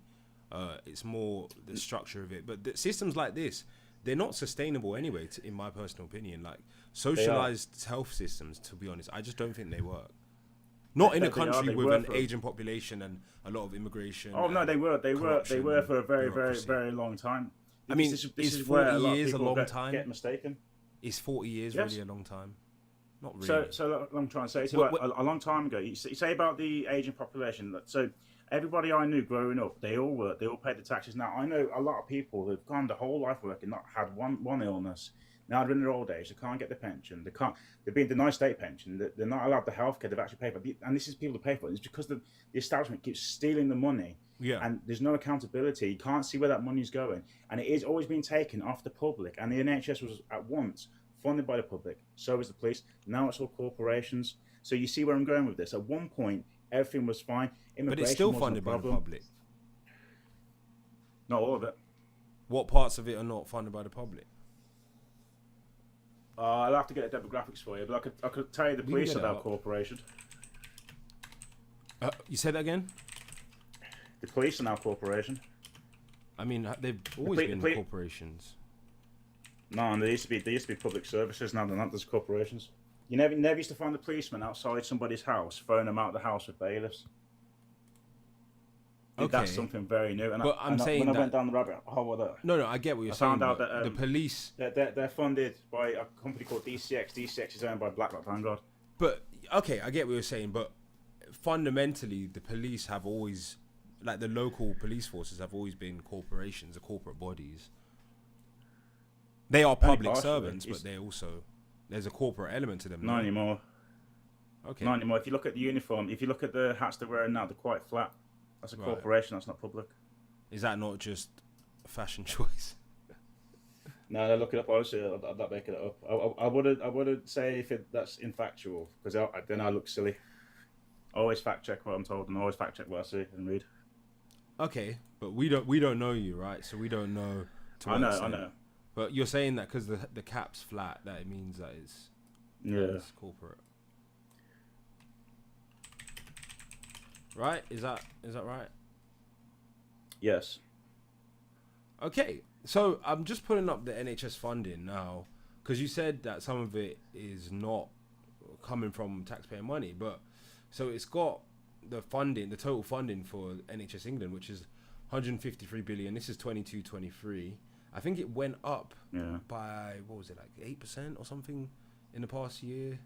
So 23, 24. Who got that money? 24, 25. I'm saying it went up, as in they're no longer 153 billion funding. It's probably like 170 billion now. So the total funding is accounted for, and it comes directly from the Department of Health and Social Care. So where? Yes, but you're not getting to the proper demographics of it. Where is it being funded? Exactly. Where's it going? Where's it going? Who's getting it? I agree. I agree that it's not going necessarily where it needs to go. But you said that it's not funded anymore by the public. But it is. It's totally funded by the Department of Health and Social Care. Yeah. So the money goes. Where's the actual money? We got the breakdown Where's here. money actually going? So it goes 107.8 billion goes to the integrated care boards. Those are the boards that then give the money to the trusts and the other like institutions that are responsible for health in a local community. Then direct commissioning, I'm not sure what that is. Service Development Fund, not sure what that is. NHS England Central Admin and Programme, so administration of NHS England is 3.2 billion. I thought Starmer shut that one down. Yeah. So I know he shut down NHS England, but it's not. I don't know if it's shut down yet. I don't know. It's not shut down yet, but it's going to be shut down. Elective Services Recovery Fund. So, to be fair, yeah, I know what the ICBs are, but all this other stuff, I'm not really sure. And I know what Central Admin and Programme is, but I'm not really sure what the other stuff is. Hi, TikTok, Tate, how you doing? So yeah, I mean, why don't you tell us? Pensions. Sorry. Payments, pensions, equipment. That would fall under. That would fall under the integrated care. I'm pretty sure pharmaceutical companies get some of that as well to fund the NHS, because I worked in under what? A pharmaceutical company I worked for previously was to help patients with pulmonary fibrosis, and some of the medication I was in charge of, like a box, would easily cost me 800 quid, and that was paid for by the NHS. Okay, so where? And this was a private firm I was working with. Wait, explain it again. So you said what was paid for by the NHS? So I worked at a company called Apollo Pharmacy, and I was handling patients on behalf of the NHS and prescribing them pirfenidone and Esprit medication for pulmonary fibrosis. Yeah. And the boxes of medication I was in charge of ran up to £800 a box. Oh yeah, but that's just them buying medicine, right? Yeah. So yeah, I get what you're saying, that money goes to pharmaceutical companies through the purchase of medicine, but that's always been the case in the NHS. Yeah, there's medicine, equipment, staff, training, all that stuff. That would fall under ICBs, right? I have no idea, but I'm trying to find a way to actually like break down all the costs and where they're going and what offices are actually receiving and what these offices actually do. Because what got my attention with this gentleman online is when he said he spoke to a single NHS to be told he's got to talk to the CEO, and then he was actually informed of that conversation that almost every single NHS public service building has a CEO. Is it like you can have a managing director? Is it like a video? I'll have to get it up. Sure. Yeah, I'll have to get it for you. I can't remember. I do have him on here, so I'll look him up. But he's going through a court process at the minute with I think it's Queen Elizabeth Hospital in Birmingham. I think it is. Don't quote me on it. Okay. Which to do with corruption scandal there as well. Yeah, the hospitals in Birmingham are extremely corrupt. Oh yeah. All right, man. Well, thanks for sharing your perspective. I'm gonna just drop you down, and we'll see on this topic. Does anybody have any other things they want to debate about. If not, I'm gonna restart the live on TikTok and we'll bring up a different kind of live, and we'll go from there, because we've been about an hour and a half on. We did the video reaction, so anybody got anything that they want to discuss? If not, we're gonna restart the live and get some new guests on. Yes, no, maybe. No. Okay, so we're gonna do the other live topic that we usually do. Thank you for the debate. Oh, Patrick said I gave a strong argument. So he's telling me, the guy that was on before, he's actually telling me where he works, and I think he's gonna whistleblow in the private chat. A lot of these kind of guys message me. Hold on. Yeah, a lot of these guys message me in private chat, and then they tell me information. So that's why sometimes I'll be like, oh, I know people that said this, I know people that said that. It's because people message me in private chat and tell me information that they don't want to reveal on live. But we're going to just do our other live now. We're going back live again. And I think the like count is going to reset. So we'll do this for another, like, maybe hour or so, and then I'll call it a day. Let's see what we got. Thank you for the viewer on YouTube watching. We're still building up our platform. And the views are going to go down, but then the TikTok views are going to go down, but then they're going to come back up. So we should get the numbers pretty high. What's up, Laura? What's up, McKenz? What's up, Caleb? What's up, Mad Me? One thing I notice is on TikTok, when you do your background, if you just do one thing in big letters, you get way more viewers. But if you try and do like loads of different topics at the same time, like, you're going to struggle with views. Guys, tap the screen to like the live. Our like count has reset because we've started a new live. This one is USA vs UK. And let's see. We can even... Hold up. Let's see what's going on with this... Oh, no, we did put USA vs UK SOD live debates. Okay, cool. What's up, Dreadlord? You said, okay, sure, because UK commits... Yeah, right. That's not a thing that happens anyway. Okay, we can get a guest straight up, actually, while we wait for people to come up. Giga Brain Pat. What's up, man? Hey, can you hear me? Yeah. Hey, man, I just wanted to say thank you for spreading the good word. The USA is way better than the UK, and I really appreciate you for making that known. Thank you. Yeah. I mean, I spend, like, lots of time every day running the numbers and doing comparisons, and it's like... When you cut through the BS, it's, like, not even close. And, you know, do you know what? Something I learned today, bro? Did you know that double the amount of people in the USA have stock market investments compared to the UK? 58% compared to like 20-something% in the UK. So, because I was trying to... Do you guys have 401ks in the UK? Like something similar? No, and they also have other government programs that give like tax incentives and returning investments. Because I was trying to figure out, because I looked at the net worth difference between UK citizens, US citizens. The mean net worth difference is literally like 500k different. Like for US citizens, they have like 500k higher net worth for like their whole life. In fact, it's even more. At some ages, it's like almost $1 million difference in net worth. And that's obviously the mean, and median is a bit less, but it's still way higher in the USA. So I was looking at the wage differences, and I was like, when you account for like health expenditure, when you account for like property taxes and all this stuff, the wages are not crazy different. Like, they are very different, but we're talking like a 10k a year difference, 15k a year difference higher in the USA, which is a big difference for a person. But the thing that I found interesting is, how are the US citizens getting so much more net worth? And what I found is that the reason why is because they invest more, they're more likely to be involved in some kind of business, in other words, have some kind of business investment or asset that's giving them a return in income, and they pass on more wealth generation to generation. And I think that is mainly because of the attitude towards making money and the tax structure in the UK. In other words, I actually think in the UK, if government got out of everyone's way, then UK citizens would be able to make way more money. Yeah, bro. I mean, I agree with you. I think the main reason why Americans make more money is just because of their approach to it, right?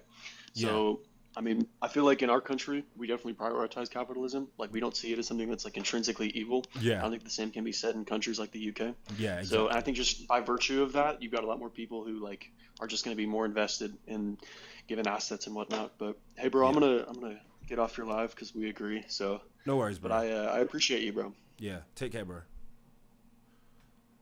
Okay, I like the fact that our numbers are going up now. It's always much more fun when we got a lot of numbers. What's up, Tortoise? I can hear a bit of an echo with you. Hi. How old are you? I don't know. Oh, that's a shame. Okay, what's up, Ryan? What's up, JM Mandra Gaming? Let's get you on. What's up, Ronnie? Guys, tap the screen to like the live as well. We want to get to our like target. Our likes are dreadfully low. We're trying to get to 10,000, so please tap the screen. We'll get a new guest on every 2,000 likes. What's up, JM?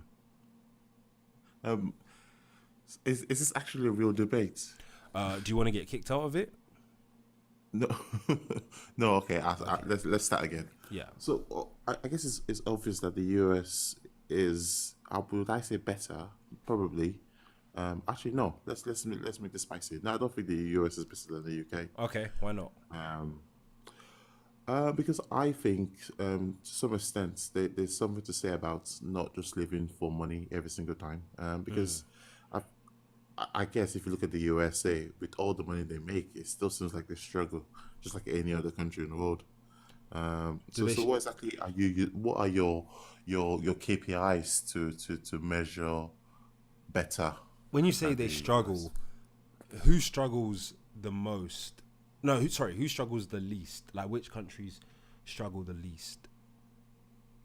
Would it not be the USA? Which country struggles the least? Because everybody struggles, but everyone struggles. Who's in terms of, you're saying they struggle, but how are you measuring struggle? And what? And wouldn't you argue that people that have more money struggle less than people that, if everything else is virtually the same, wouldn't people that have more money struggle less? People that have more money would struggle less. However, if we're comparing it at the lower end, I feel like the lower end of the UK have a better life than the lower end of America. I feel like America is very unforgiving. Is it that you make money or you're just at the bottom of the bottom? Whereas in the UK, we have good social nets that at least prevents you from falling into deep poverty compared to America. So how comes the UK has double the poverty rate that the USA does? So it has double. Yeah, but if we're going to look at poverty rates compared to the USA, what is that threshold? Are we saying is homelessness the same as America? I'm sure America has higher homeless people than the USA. No, the UK has a higher rate than of the UK. homelessness. What, per capita? Yeah, that's what a rate is. So the UK What is the percentage? What is the percentage difference? Okay, I'll get it up. UK vs USA. So UK has 7.7% rate of lifetime homelessness, and the United States has 6.2%. So the UK has a higher rate of homelessness than the USA does. Okay, I'll take your word for that. But even after, I'll take your word for that. Okay. But even if that's the case, as in, what is the age range for that? I find that really strange to believe. I don't know why. It's probably because the population is much bigger in the United States, and the homeless people are concentrated into certain areas. Like, a lot of homeless people will go to, like, where it's warm, like California, or they'll be in major cities. They go to where the money is. So if you live in, like, a major city, you're more likely to see homeless people. So that's why it seems like there's more homeless people in the USA. But loads of other places that aren't major cities, you wouldn't even see homeless people in the United States. So in other words, it's just because of their visibility.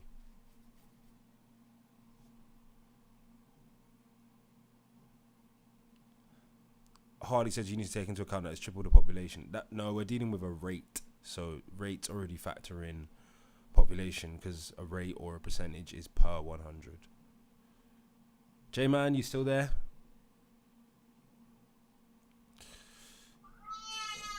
I need to drop off. I'm gonna have to drop off. Yeah, that's all right. The baby's crying, saying, "Get off that mother live. Get off that mother live." Yeah, we got illegal. Now we got illegal homelessness. I don't know what you mean by that.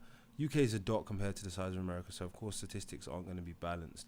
They're statistics, so again, it's irrespective of size. You can still use statistics. Now, obviously, there's other effects, skew and whatnot, but they're statistics. Okay, we've hit 10% of our like goal, so let's keep running up the likes, guys. What's up, Anne Marie? What's up, D? What else? We got David in the chat. Hi, David. Do you want to request and debate? Oliver says we have free healthcare, even though we have to pay for it with our taxes. So, no. Tyler O'Brien, do you want to request and debate? Who wants to debate? I want to debate. We've been going now for an hour and a half or so. We did the YouTube reaction videos. Guys, follow us on YouTube at State of Deception. And you can watch this live stream from the start. And you can also see other videos, etc. And the videos will be available on YouTube too. What's up, Dot? Yeah, hello, brother. Can you hear me? Yeah. Yes, my G. Yes, what are we debating? The USA is better than the UK. Yeah. Brother, the safety in the UK, there's more safety, I feel like, in the UK than there is in the USA. Okay. Plus, the NHS healthcare is free as well. And I feel like there's more of a community in the UK, depending on the area, of course. So you said the safety is better in the UK? Yes. Apart from London, outside of London, I feel like it's quite safe, the UK. What about like compared to the States? What about like Coventry? Well, there's going to be rough areas everywhere, every country. But I feel like, obviously there are rough areas in the UK, Birmingham, a few areas in London and so on. But I feel like in general, it's probably safer here because it's more diverse. As someone said in the comments, in America, there's some places in Texas where it's literally only white people. Like where? I can't go into details because I'm not that knowledgeable, but obviously Texas has a quite a while ago. Texas is not. Texas is quite diverse. There's a lot of Mexicans in Texas as well. Nah, but like the redneck areas as well. Like what? Name an area. Oh, bro, you're gonna have to make me whip out Google search. Okay. What you seen Nico Omilano's documentary, no? Yeah. Yeah, that when he went, I can't say those 3 letters, but he went and he met those those racist people.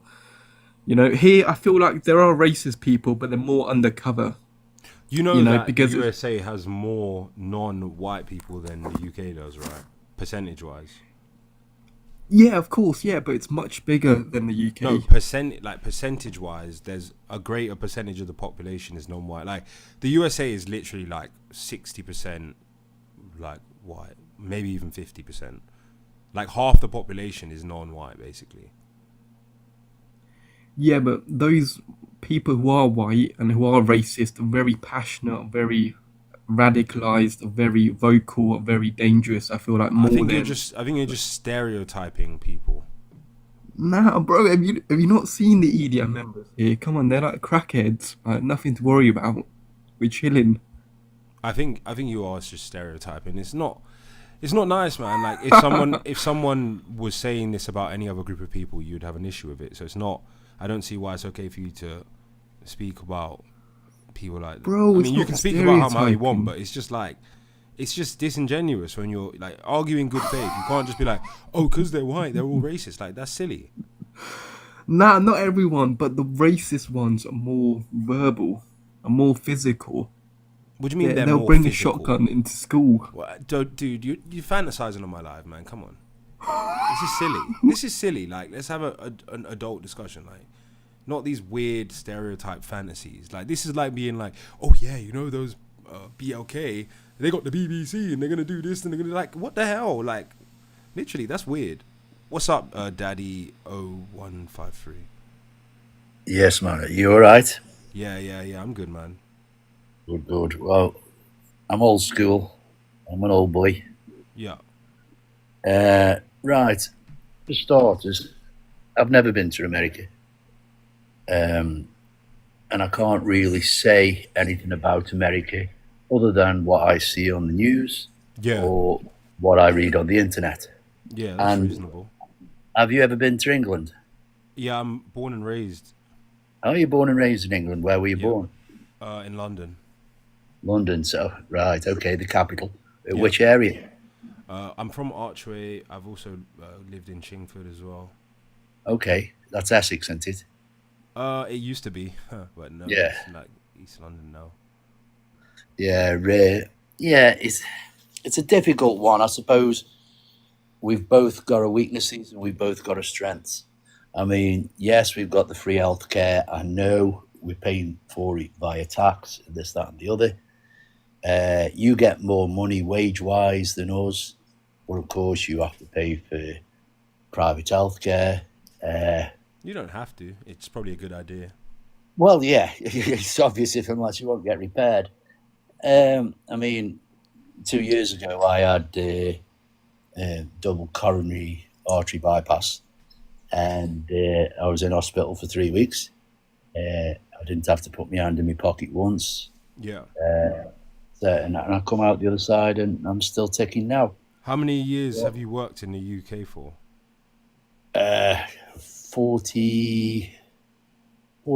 nearly 45 years. And I'm assuming you probably earned about maybe 40, 50K on average?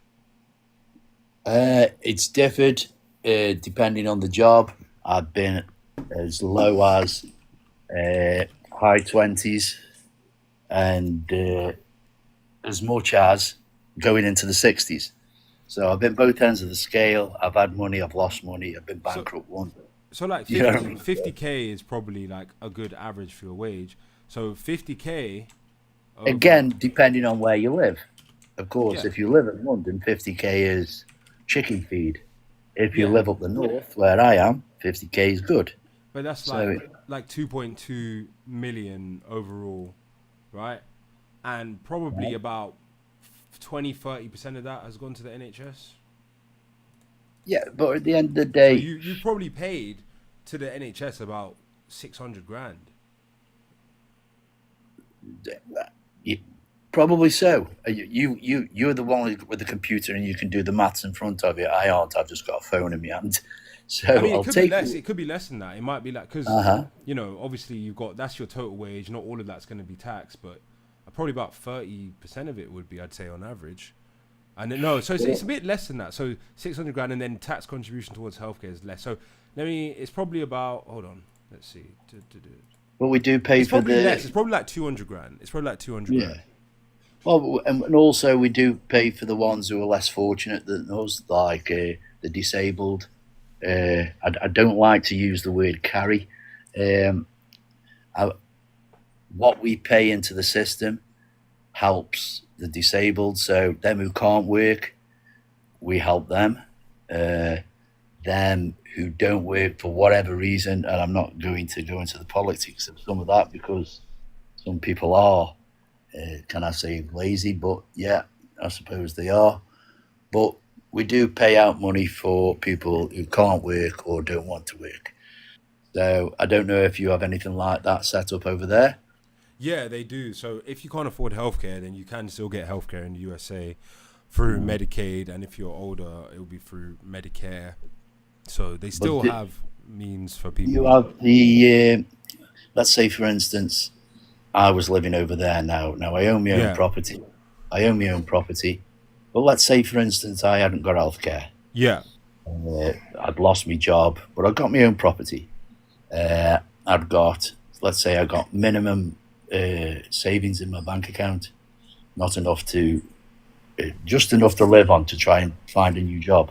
Yeah. And then all of a sudden, what happened to me 2 years ago happens to me. Yeah. So, and I go into the hospital and I have to have major surgery. I'm in hospital for 3 weeks, etc., etc. I've got a chance of losing my.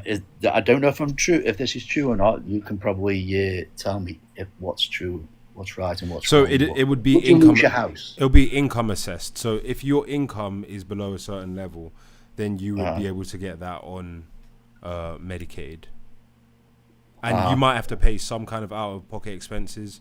But it would be nowhere near like the crazy amount. Or you could file for bankruptcy. But have you got a chance of losing your house? I mean, no, not really. I don't think you would lose your house over medical debt. I mean, that would probably be extremely rare that something like that would happen. You could file for if you're a homeowner and your wages are low. You'd first of all, how old are you? You're like in your 60s, right? I'm 60 next year. Yeah, so I think you're almost eligible for Medicare anyway. So. For you, it wouldn't even really make sense to pay any medical bills. If I was you, I would just go declare bankruptcy or something.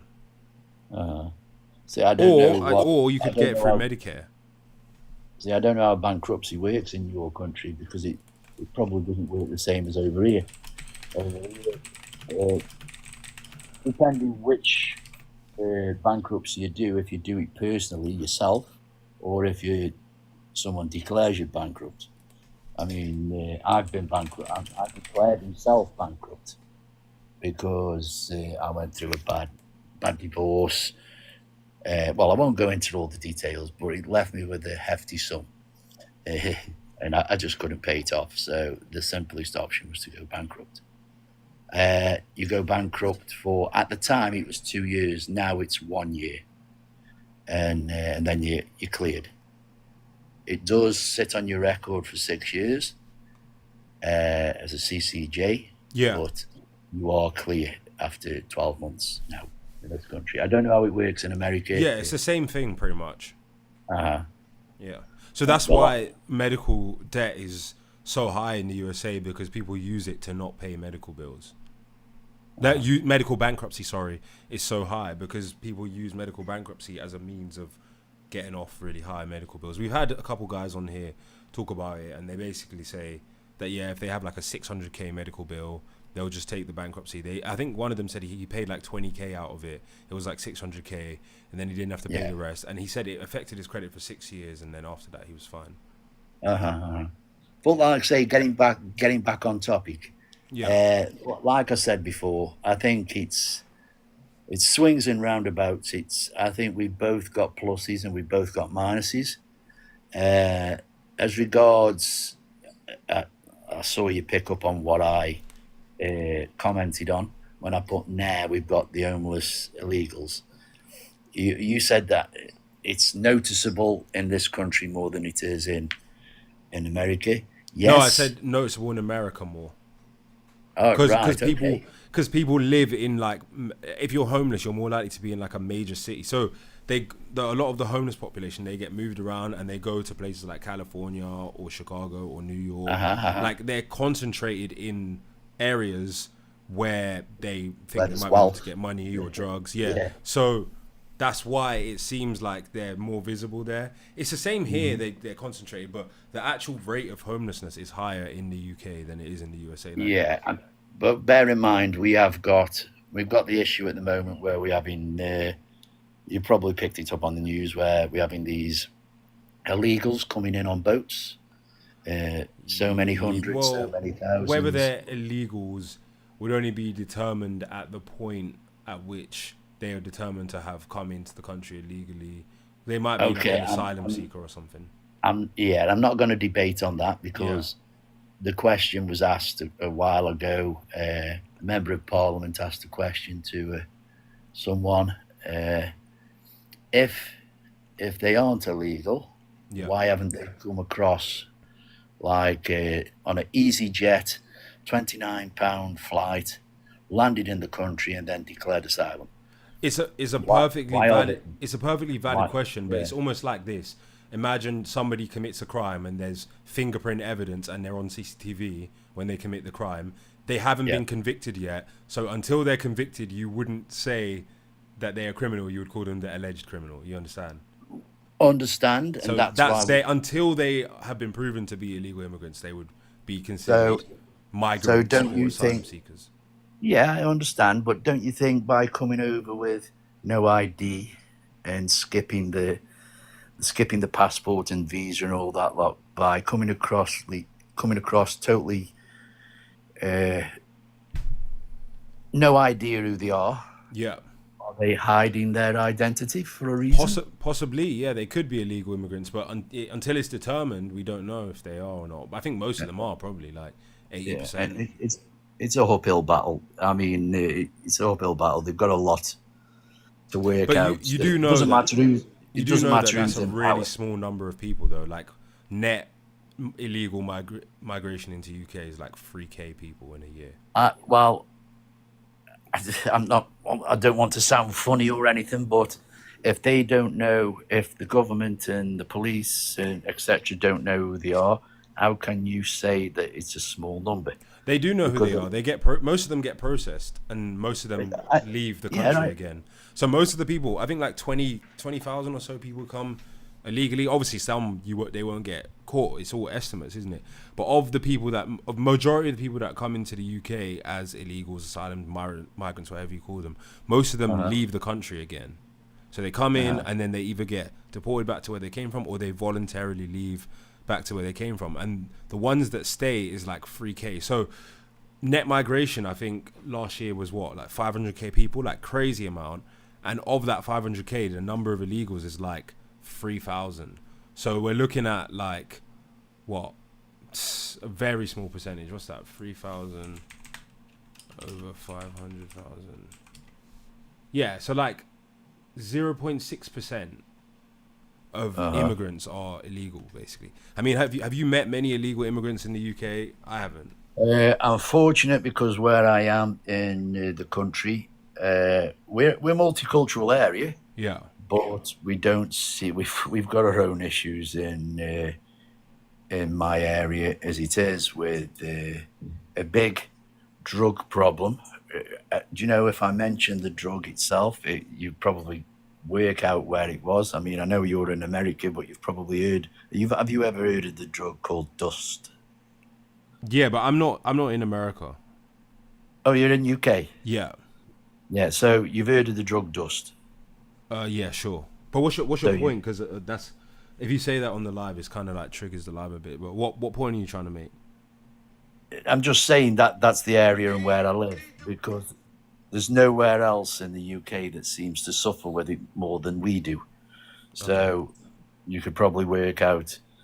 I mean, God bless them. I wish they could get cured, and I wish some of these hard drugs would disappear. You know what I mean? Yeah. I wish I could wipe them all off the planet.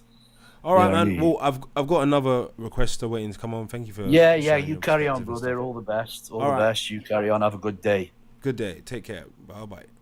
Right. Oh, let's get to comments. So 500K enter illegally per year and 490K leave. Are you for real? No, I think you misinterpreted what I said. 500K come in legally, and then of the legal migration, or net migration is 500K, meaning net people in total coming in is like 500K. And then the net illegal immigration or net asylum or whatever is like 3,000 people.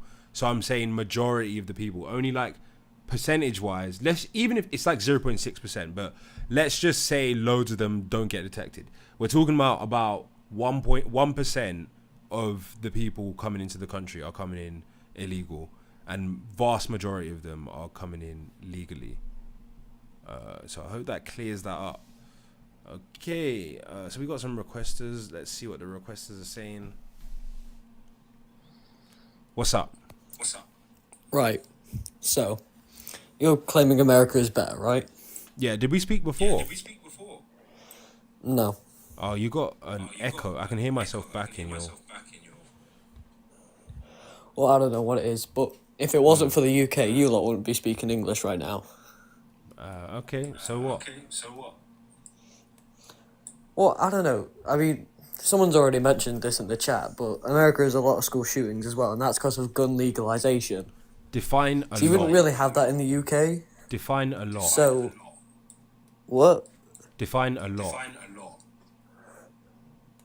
Huh? You said a lot. What do you mean by a lot? Oh, he went. Rosca says there's no net illegal calculation. Yeah, there is. I've already done it. So roughly 20k people come. Let's do the calculation. So number of boat crossings UK, because obviously if it's illegal, if they're coming in illegally, most of them are gonna be the small boat arrivals, right? Unless they're overstaying their visa. So migrant crossings. Let's see total. Or should we just do total number of illegal immigrants entering UK? Why haven't I got my big screen up? Hold up. So it says, yeah, so in 1 year ending ending March 25, 38,000 people arrived in the UK via small boats. Okay, So 38,000. So I think 2024 was maybe less, but let's say 38,000. And then it'll be the number of them that leave. So total number of leaving. So majority of them leave back. Hold on. It's difficult to provide a precise number. So it says in the period from July 5th to January 4th, there were a total of 16,400 returns recorded. 4,390 of these returns were enforced removals. Okay, so what's that? That's like half of them. So percentage-wise, obviously last year's numbers were much higher. 108,130 people claimed asylum. So yeah, 30 says in 2024, 36,816 were detected making the crossing. And then where can we see how many people leave?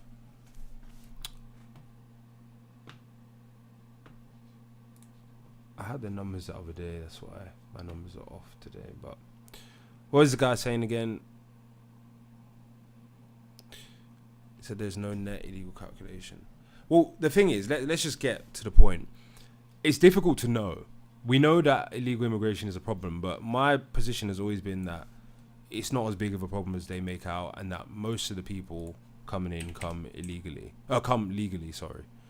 I'm not saying that means that they should come in or they shouldn't. I'm just saying that the problem of immigration is mostly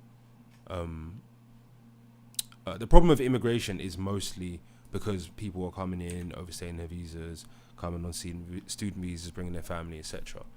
So Roscoe says you can't see when illegals leave because they aren't recorded. Well, yeah, technically they aren't recorded coming in as well.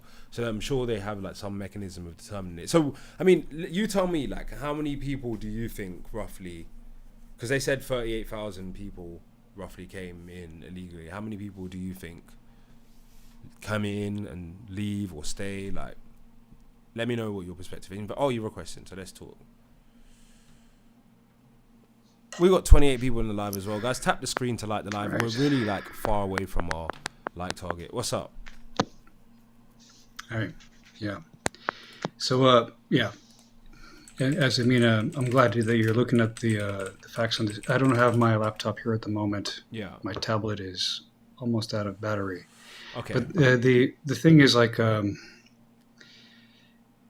I wanted to ask you also is like, what are you referencing? Are you running this through an AI bot or what are you asking? So I've seen different sources. So this is why my numbers were wrong today, because I had a different source that said 20,000 people came in, and then it said what the number of returns was. So I've just had a source saying, I think my numbers might have been from like 2022 or something. That would explain it. But this one's for 2023. It says the UK returned approximately 25,646 individuals through enforced and voluntary means, with an additional 24,587 port returns involving individuals refused entry at the border.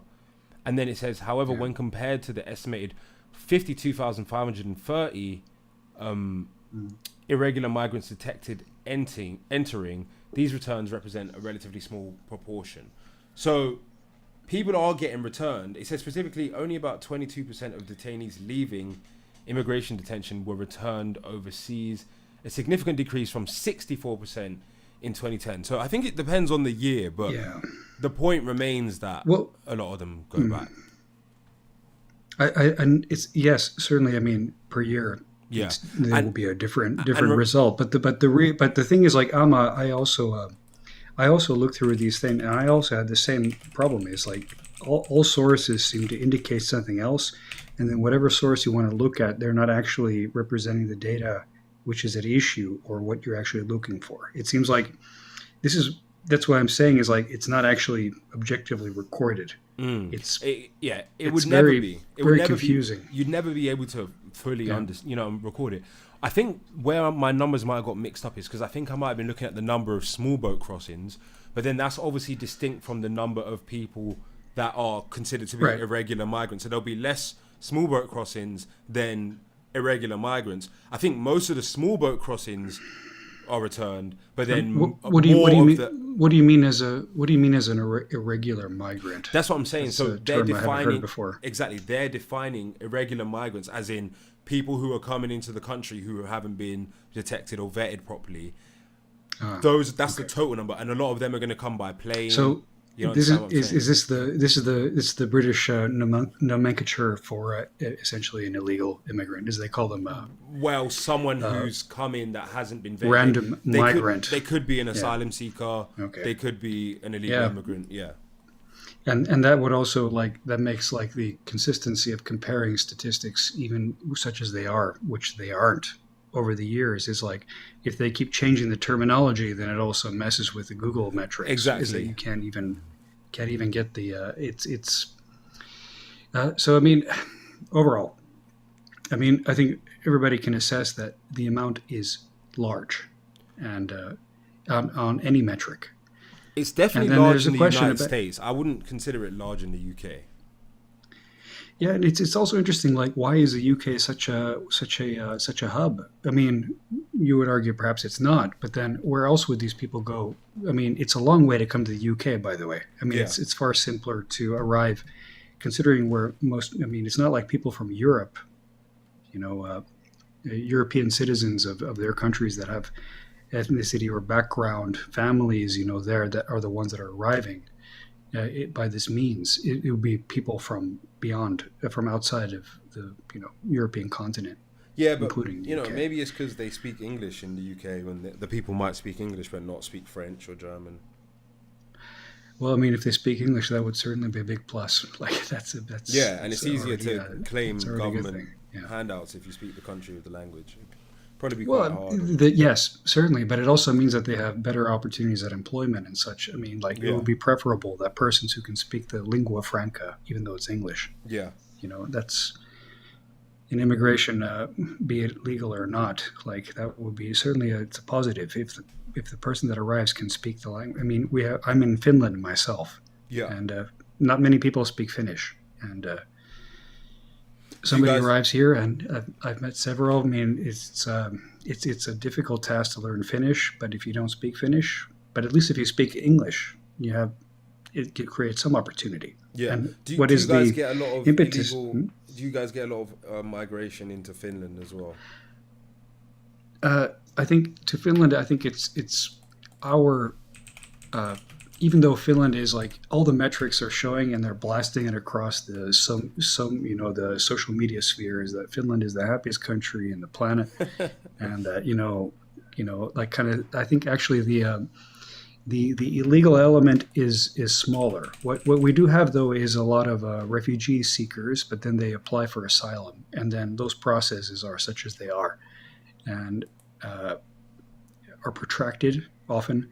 And then there's an issue about whether a person who is denied the asylum, so that their claims, there is something in the process that means that they are not allowed to remain in the country. Then there's the problem of where to return them to, and because Finland has signed certain agreements where there is this notion that you cannot return a person back to a country into which which is considered either by the state or by the panel there, is that they would be at risk there, then they cannot be returned. Then you get this weird limbo state.